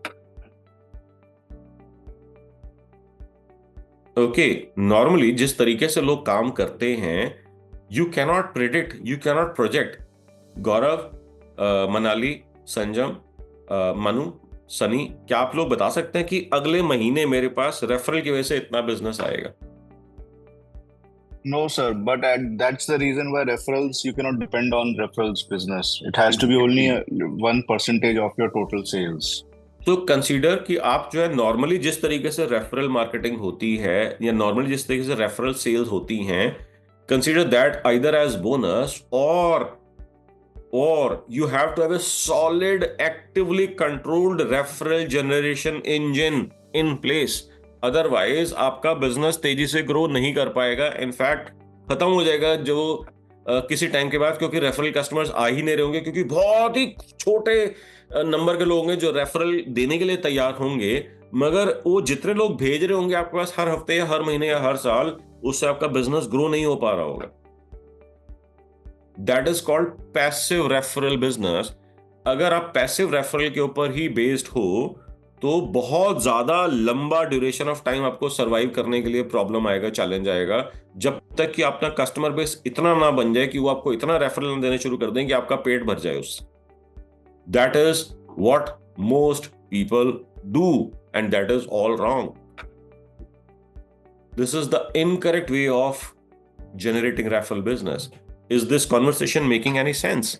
Since you cannot control it, you cannot predict and you cannot project, how would you be able to grow something which you cannot control, which you cannot predict, which you cannot project? You just can't. So businesses that solely depend on referral businesses, और ये जो है ना indication होते हैं कि लाला जी को marketing and sales का कोई आइडिया नहीं है, या लाला जी आलसी हैं, उनको मार्केटिंग सेल्स करने का इच्छा नहीं है अंदर से. अगर आप सिर्फ रेफरल्स की वेट कर रहे हो, दुकान खोल के बैठे हो गल्ले के ऊपर और वेट कर रहे हो कोई कस्टमर आएगा, very wrong. You are doing injustice to your business. So this is the wrong way of doing it. अब इसका सही तरीका क्या है? तो मैंने आपको बताया 5 डिफरेंट स्टेजेस होती हैं जहां पर आपको कस्टमर से रेफरल जनरेट करना है. अब ये 5 स्टेजेस जितने ज्यादा कस्टमर्स की लाइफ के अंदर आएंगी आपके साथ जुड़ने के बाद, उतना ज्यादा आप रेफरल एक्टिवली जनरेट कर पाओगे. अब एक्टिव रेफरल जनरेशन से आपको यहां पर फनल दिखती हुई लिखती है कि मेरे पास अभी फनल के अंदर लेट्स से 100 लोग हैं जिनकी मेरे को लीड्स आई हुई हैं. अब आपको ये मालूम है प्रीवियस ट्रैक रिकॉर्ड के हिसाब से मेरा लेट अस से just for easy calculation 10% conversion rate है. तो इसका मतलब, और लीड के अंदर एवरेज टाइम मेरे को लगता है लेट्स से 2 महीने या 3 महीने. तो आपको ये मालूम है कि जितना मेरे पास अभी लीड के अंदर कस्टमर्स की हैं, मेरी लीड फनल के अंदर जितने कस्टमर या जितनी लीड्स हैं, मेरे को अगले 2 से 3 महीने में 10 नए कस्टमर्स मिल जाएंगे. क्यों? क्योंकि आपको average lead to conversion time मालूम है और आपको मालूम है एवरेज नंबर ऑफ पीपल या परसेंटेज जो लीड से बिजनेस में कन्वर्ट हो जाते हैं. This is called predictability. अब आप इसके बाद ये करोगे कि अगर आपका एक्टिव है तो अगले 2 से 3 महीने में इन 10 कस्टमर्स का पहला या दूसरा सिचुएशन आएगा, डिपेंडिंग ऑन कि मेरे पास पेमेंट वाला सिनेरियो कब आएगा इनमें से और इंस्टॉलेशन वाला सिनेरियो कब आएगा. So this is where you can plan कि मेरे को रेफरल लेना कब कब है. That is the correct strategy जहां पर आप एक्टिवली कर रहे हो. दूसरा आपको क्या चीज समझनी है कि अगर आपका बिजनेस रिलेटिवली स्मॉलर है तो आप ये खुद करो, बट अगर आप एक टाइम के बाद रिलेटिवली अगर आपका बिजनेस बड़ा हो जाता है तो हर जगह पर हर टाइम पे ऊपर तो आप नहीं पहुंच सकते. So you need to train the people. अब अगर आप अपने इंस्टॉलेशन इंजीनियर को बोल रहे हो कि रेफरल लेकर के आई हो, उसको मालूम ही नहीं है क्या बोलना है क्या पूछना है, वो कहेगा सर रेफरल दे दो, रेफरेंस दे दो. ना मांगने वाले को पता होगा ना देने वाले को पता होगा, और गलत रेफरेंस और गलत रेफरल आ जाएगा उससे. अब वो रेफरल ऐसा होगा जिसको आप बात करोगे या वो फोन नहीं उठाएगा, उनसे आप बात करोगे अभी नीड ही नहीं है, या वो कभी खरीदेगा ही नहीं. तो जो सनी का पॉइंट था शुरू के अंदर कि अगर मैं रेफरल लेता हूं तो मिल जाता है, मेरा सेल्स वाला पर्सन लेता है तो इसका मतलब सेल्स वाले पर्सन को रेफरल लेना नहीं सिखाया गया. दूसरा, जो रेफरल लिया अगर वहां पर बोल रहे सर रेफरल दे दो, आपने बोला जाओ रेफरल लेकर के आओ, उसने कहा अभी जाता हूं सर, और वहां पे कस्टमर को फोन करा सर रेफरल दे दो, फिर दूसरे कस्टमर को फोन करा सर रेफरल दे दो, फिर तीसरे कस्टमर को फोन करा रेफरल दे दो, रेफरल आ ही नहीं रहा. क्या बोलते लोग? हाँ जी देखेंगे बताएंगे, किसी को जरूरत होगी तो अभी तो कोई नहीं है. सुना है कभी आपने ऐसा कॉन्वर्सेशन? जी. Yes sir. क्या करते हैं फिर हम? ठीक है सर, बताइएगा। Okay, anybody else? So referral की पिच होनी चाहिए। सॉरी, क्या कह रहे हैं मनु? रेफरल की पिच होनी चाहिए। Yes. If your friends or relatives also need help the way we are helping you, So that is what we use. So आपने हमको बताई भी है। हाँ, one of the pitches which I share is Nakul says referral engine breaks down and goes into limbo. Nakul, मैं आपको बताऊंगा कि रेफरल इंजन नाम की चीज है ही नहीं किसी के पास में। होनी चाहिए कैसे, मैं उसका आपको हिंट दूंगा। इसके बारे में मैं पेड वर्कशॉप्स के अंदर डिटेल में बात करता हूं। मैं आपको उसका कुछ क्लूज में आपको कुछ हिंट्स में आपको बताऊंगा कि कैसे होना चाहिए। जो लोग कहते हैं कि हमारे पास रेफरल इंजन है ही नहीं उनके पास में। मोस्ट ऑफन जब लोग बोलते हैं कि हम तो रेफरल्स जनरेट करते हैं मगर कन्वर्ट नहीं होते, they are following and adapting the wrong practices. अब मोस्टली लोग कहते हैं कि हम तो सेल्स वालों को बोलते हैं रेफरल लेकर के आओ, रेफरल ला ही नहीं पाते। मैंने कहा आपने क्या बोला उनको? कहते हैं हमने यही बोला सेल्स वालों को, रेफरल लाओ, रेफरल जनरेट करो, रेफरल जनरेट करो। ना तो सेल वाले को मालूम रेफरल का मतलब क्या होता, ना उसको आपने कोई ट्रेनिंग दी, ना कोई उसके पास स्क्रिप्ट है। वो जाता है, वो वहां पे जाके ऐसे का ऐसे उल्टी कर देते हैं, रेफरल दे दो सर, 2 रेफरल दे दो सर, 2 रेफरल दे दो सर ने मंगाए हैं। कुछ होता थोड़ी ना है उससे। सो बिफोर आई शेयर कि इसको कैसे करना चाहिए, मैं आपको इसके एक स्क्रिप्ट दूंगा। I would want you guys कि अगर अभी तक आपने मेरा यूट्यूब चैनल सब्सक्राइब नहीं करा है तो अभी आप सब्सक्राइब कर दीजिए। मैं अभी आपको एक लिंक दे रहा हूं। और अगर आपने मेरी कम्युनिटी ज्वाइन नहीं करी है तो आप फटाफट से कम्युनिटी ज्वाइन कर लीजिए, उसका भी मैं आपको लिंक दे रहा हूं। Just 1 second. So referral generate करने का क्या मतलब है? रेफरल जनरेट करने का मतलब ये नहीं है कि वो सिर्फ कस्टमर का नाम बता दें। रेफरल जनरेट करने का ये भी मतलब है कि आपके जैसे कस्टमर्स और कहां पाए जाते हैं ये पूछना, ये समझना। अब उसका मतलब ये नहीं है कि आपको यही पूछना सर रेफरल दे दो, वो तो क्वेश्चन ही गलत हो गया। सर आपके इंडस्ट्री के अंदर कोई इंपॉर्टेंट इवेंट्स होते हैं, आपकी कोई एसोसिएशन है, आपके कोई ग्रुप है जहां पर आपके मल्टीपल लोग आप ही के टाइप के बिजनेस के या आप ही टाइप के इंडस्ट्री के एक साथ इकट्ठे होते हैं, क्या आप मेरे को वहां पर इंट्रोड्यूस कर सकते हैं? क्या ये बात समझ में आई कि नहीं आई? कितने लोगों को समझ में आई ये बात? Yes sir. डाउनस्ट्रीम भी हो सकता है कि जैसे आपके जो चैनल पार्टनर्स हैं, डिस्ट्रीब्यूटर्स हैं, अगर आपके लिए वो करेक्ट टारगेट ऑडियंस है तो एब्सोल्युटली यस। क्योंकि उनकी ग्रोथ हो रही है तो अल्टीमेटली हमारे क्लाइंट की ग्रोथ हो रही है तो उन्हें देने में भी प्रॉब्लम नहीं होगी। हाँ, अगर डाउनस्ट्रीम उसके डिस्ट्रीब्यूटर्स, उसके डीलर्स आपके लिए यूजफुल टारगेट ऑडियंस हैं तो यस। बट अगर मैं बात करता हूं, जैसे नकुल का बिजनेस है वर्चुअल ऑफिस का। अब वर्चुअल ऑफिस किसको जरूरत पड़ता है? जिसको ऑल अक्रॉस इंडिया में जीएसटी की वो एप्लीकेबिलिटी या एक्सवाइजेड जो भी चाहिए होता है, कॉम्प्लायंस करनी होती है। यहां पर आप ये देखो, लेटर से किसी चावल बेचने वाले ने ले लिया जिसको तो पूरा ऑल अक्रॉस इंडिया उसको अमेजोन के थ्रू चावल बेचने या कुछ भी एक्सवाइजेड प्रोडक्ट्स बेचने हैं। तो अब यहां पर आपने क्या समझ में आया आपको कि जिसने चावल बेचने हैं अमेजोन के ऊपर, उसको पूरे ऑल अक्रॉस इंडिया सप्लाई करने, तो उसको जीएसटी नंबर हर स्टेट के अंदर चाहिए होगा, तो उसको मेरे सर्विसेज की जरूरत है ही है। Is this right example Nakul? Yes, sir. It's a right example. Lot of small sellers take our service. ठीक है ना? अब वो चावल बेचने वाला हो सकता है हजारों करोड़ की कंपनी का ओनर ना हो, मगर 40, 50, 100 करोड़ की कंपनी होगी, 10, 15, 20 करोड़ की कंपनी होगी, 5, 10 करोड़ की कंपनी होगी। अब आपको यहां पर क्या समझना है कि अगर ये बंदा चावल बेचता है तो क्या ये और चावल बेचने वालों को जानता होगा? क्या ऐसे कोई लोगों की एसोसिएशन होगी चावल बेचने वालों की? ऐसा कोई ग्रुप होगा जहां पर सब लोग इकट्ठे होते होंगे? ऐसे कोई मार्केट के अंदर, इंडस्ट्री के अंदर इवेंट्स होते होंगे जहां पे सारे चावल बेचने वाले इकट्ठे होते होंगे? अब आपको क्या करना है, इस पर्सन को बोलना है कि सर मेरे को या तो ग्रुप में इंट्रोड्यूस कर दो या मेरे को आप बुला लो, मेरे पास एक ऐसी साइंस है जहां पर आपके साथ साथ बाकी सब लोगों का भी भला हो जाएगा। और अगर वो नहीं भी बताता तो सिर्फ एसोसिएशन का नाम पूछ लो, ग्रुप का नाम पूछ लो, सर आपका कोई एसोसिएशन होता है, किस नाम से होता है? कोई आपकी कोई गवर्नमेंट कंप्लायंस की कोई होती है, वो किस नाम से होती है? कोई एक ऐसा कॉमन फैक्टर आप वहां से पूछ लो जहां पर सैकड़ों या हजारों लोग उसके साथ फैक्टर साथ कनेक्ट हुए हो। जैसे कि फॉर एग्जांपल एक मैगजीन आती है जो सिर्फ राइस मैन्युफैक्चरर्स के पास ही जाती है, राइस बिजनेस वाले के पास ही जाती है, और वो कहते हैं कि उस मैगजीन का सर्कुलेशन अप्रोक्सीमेटली 50,000 का है।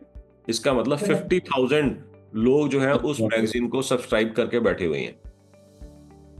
डायरेक्टरी भी हो सकती है, बिल्कुल डायरेक्टरी भी हो सकती है, 101% बिल्कुल हो सकती है।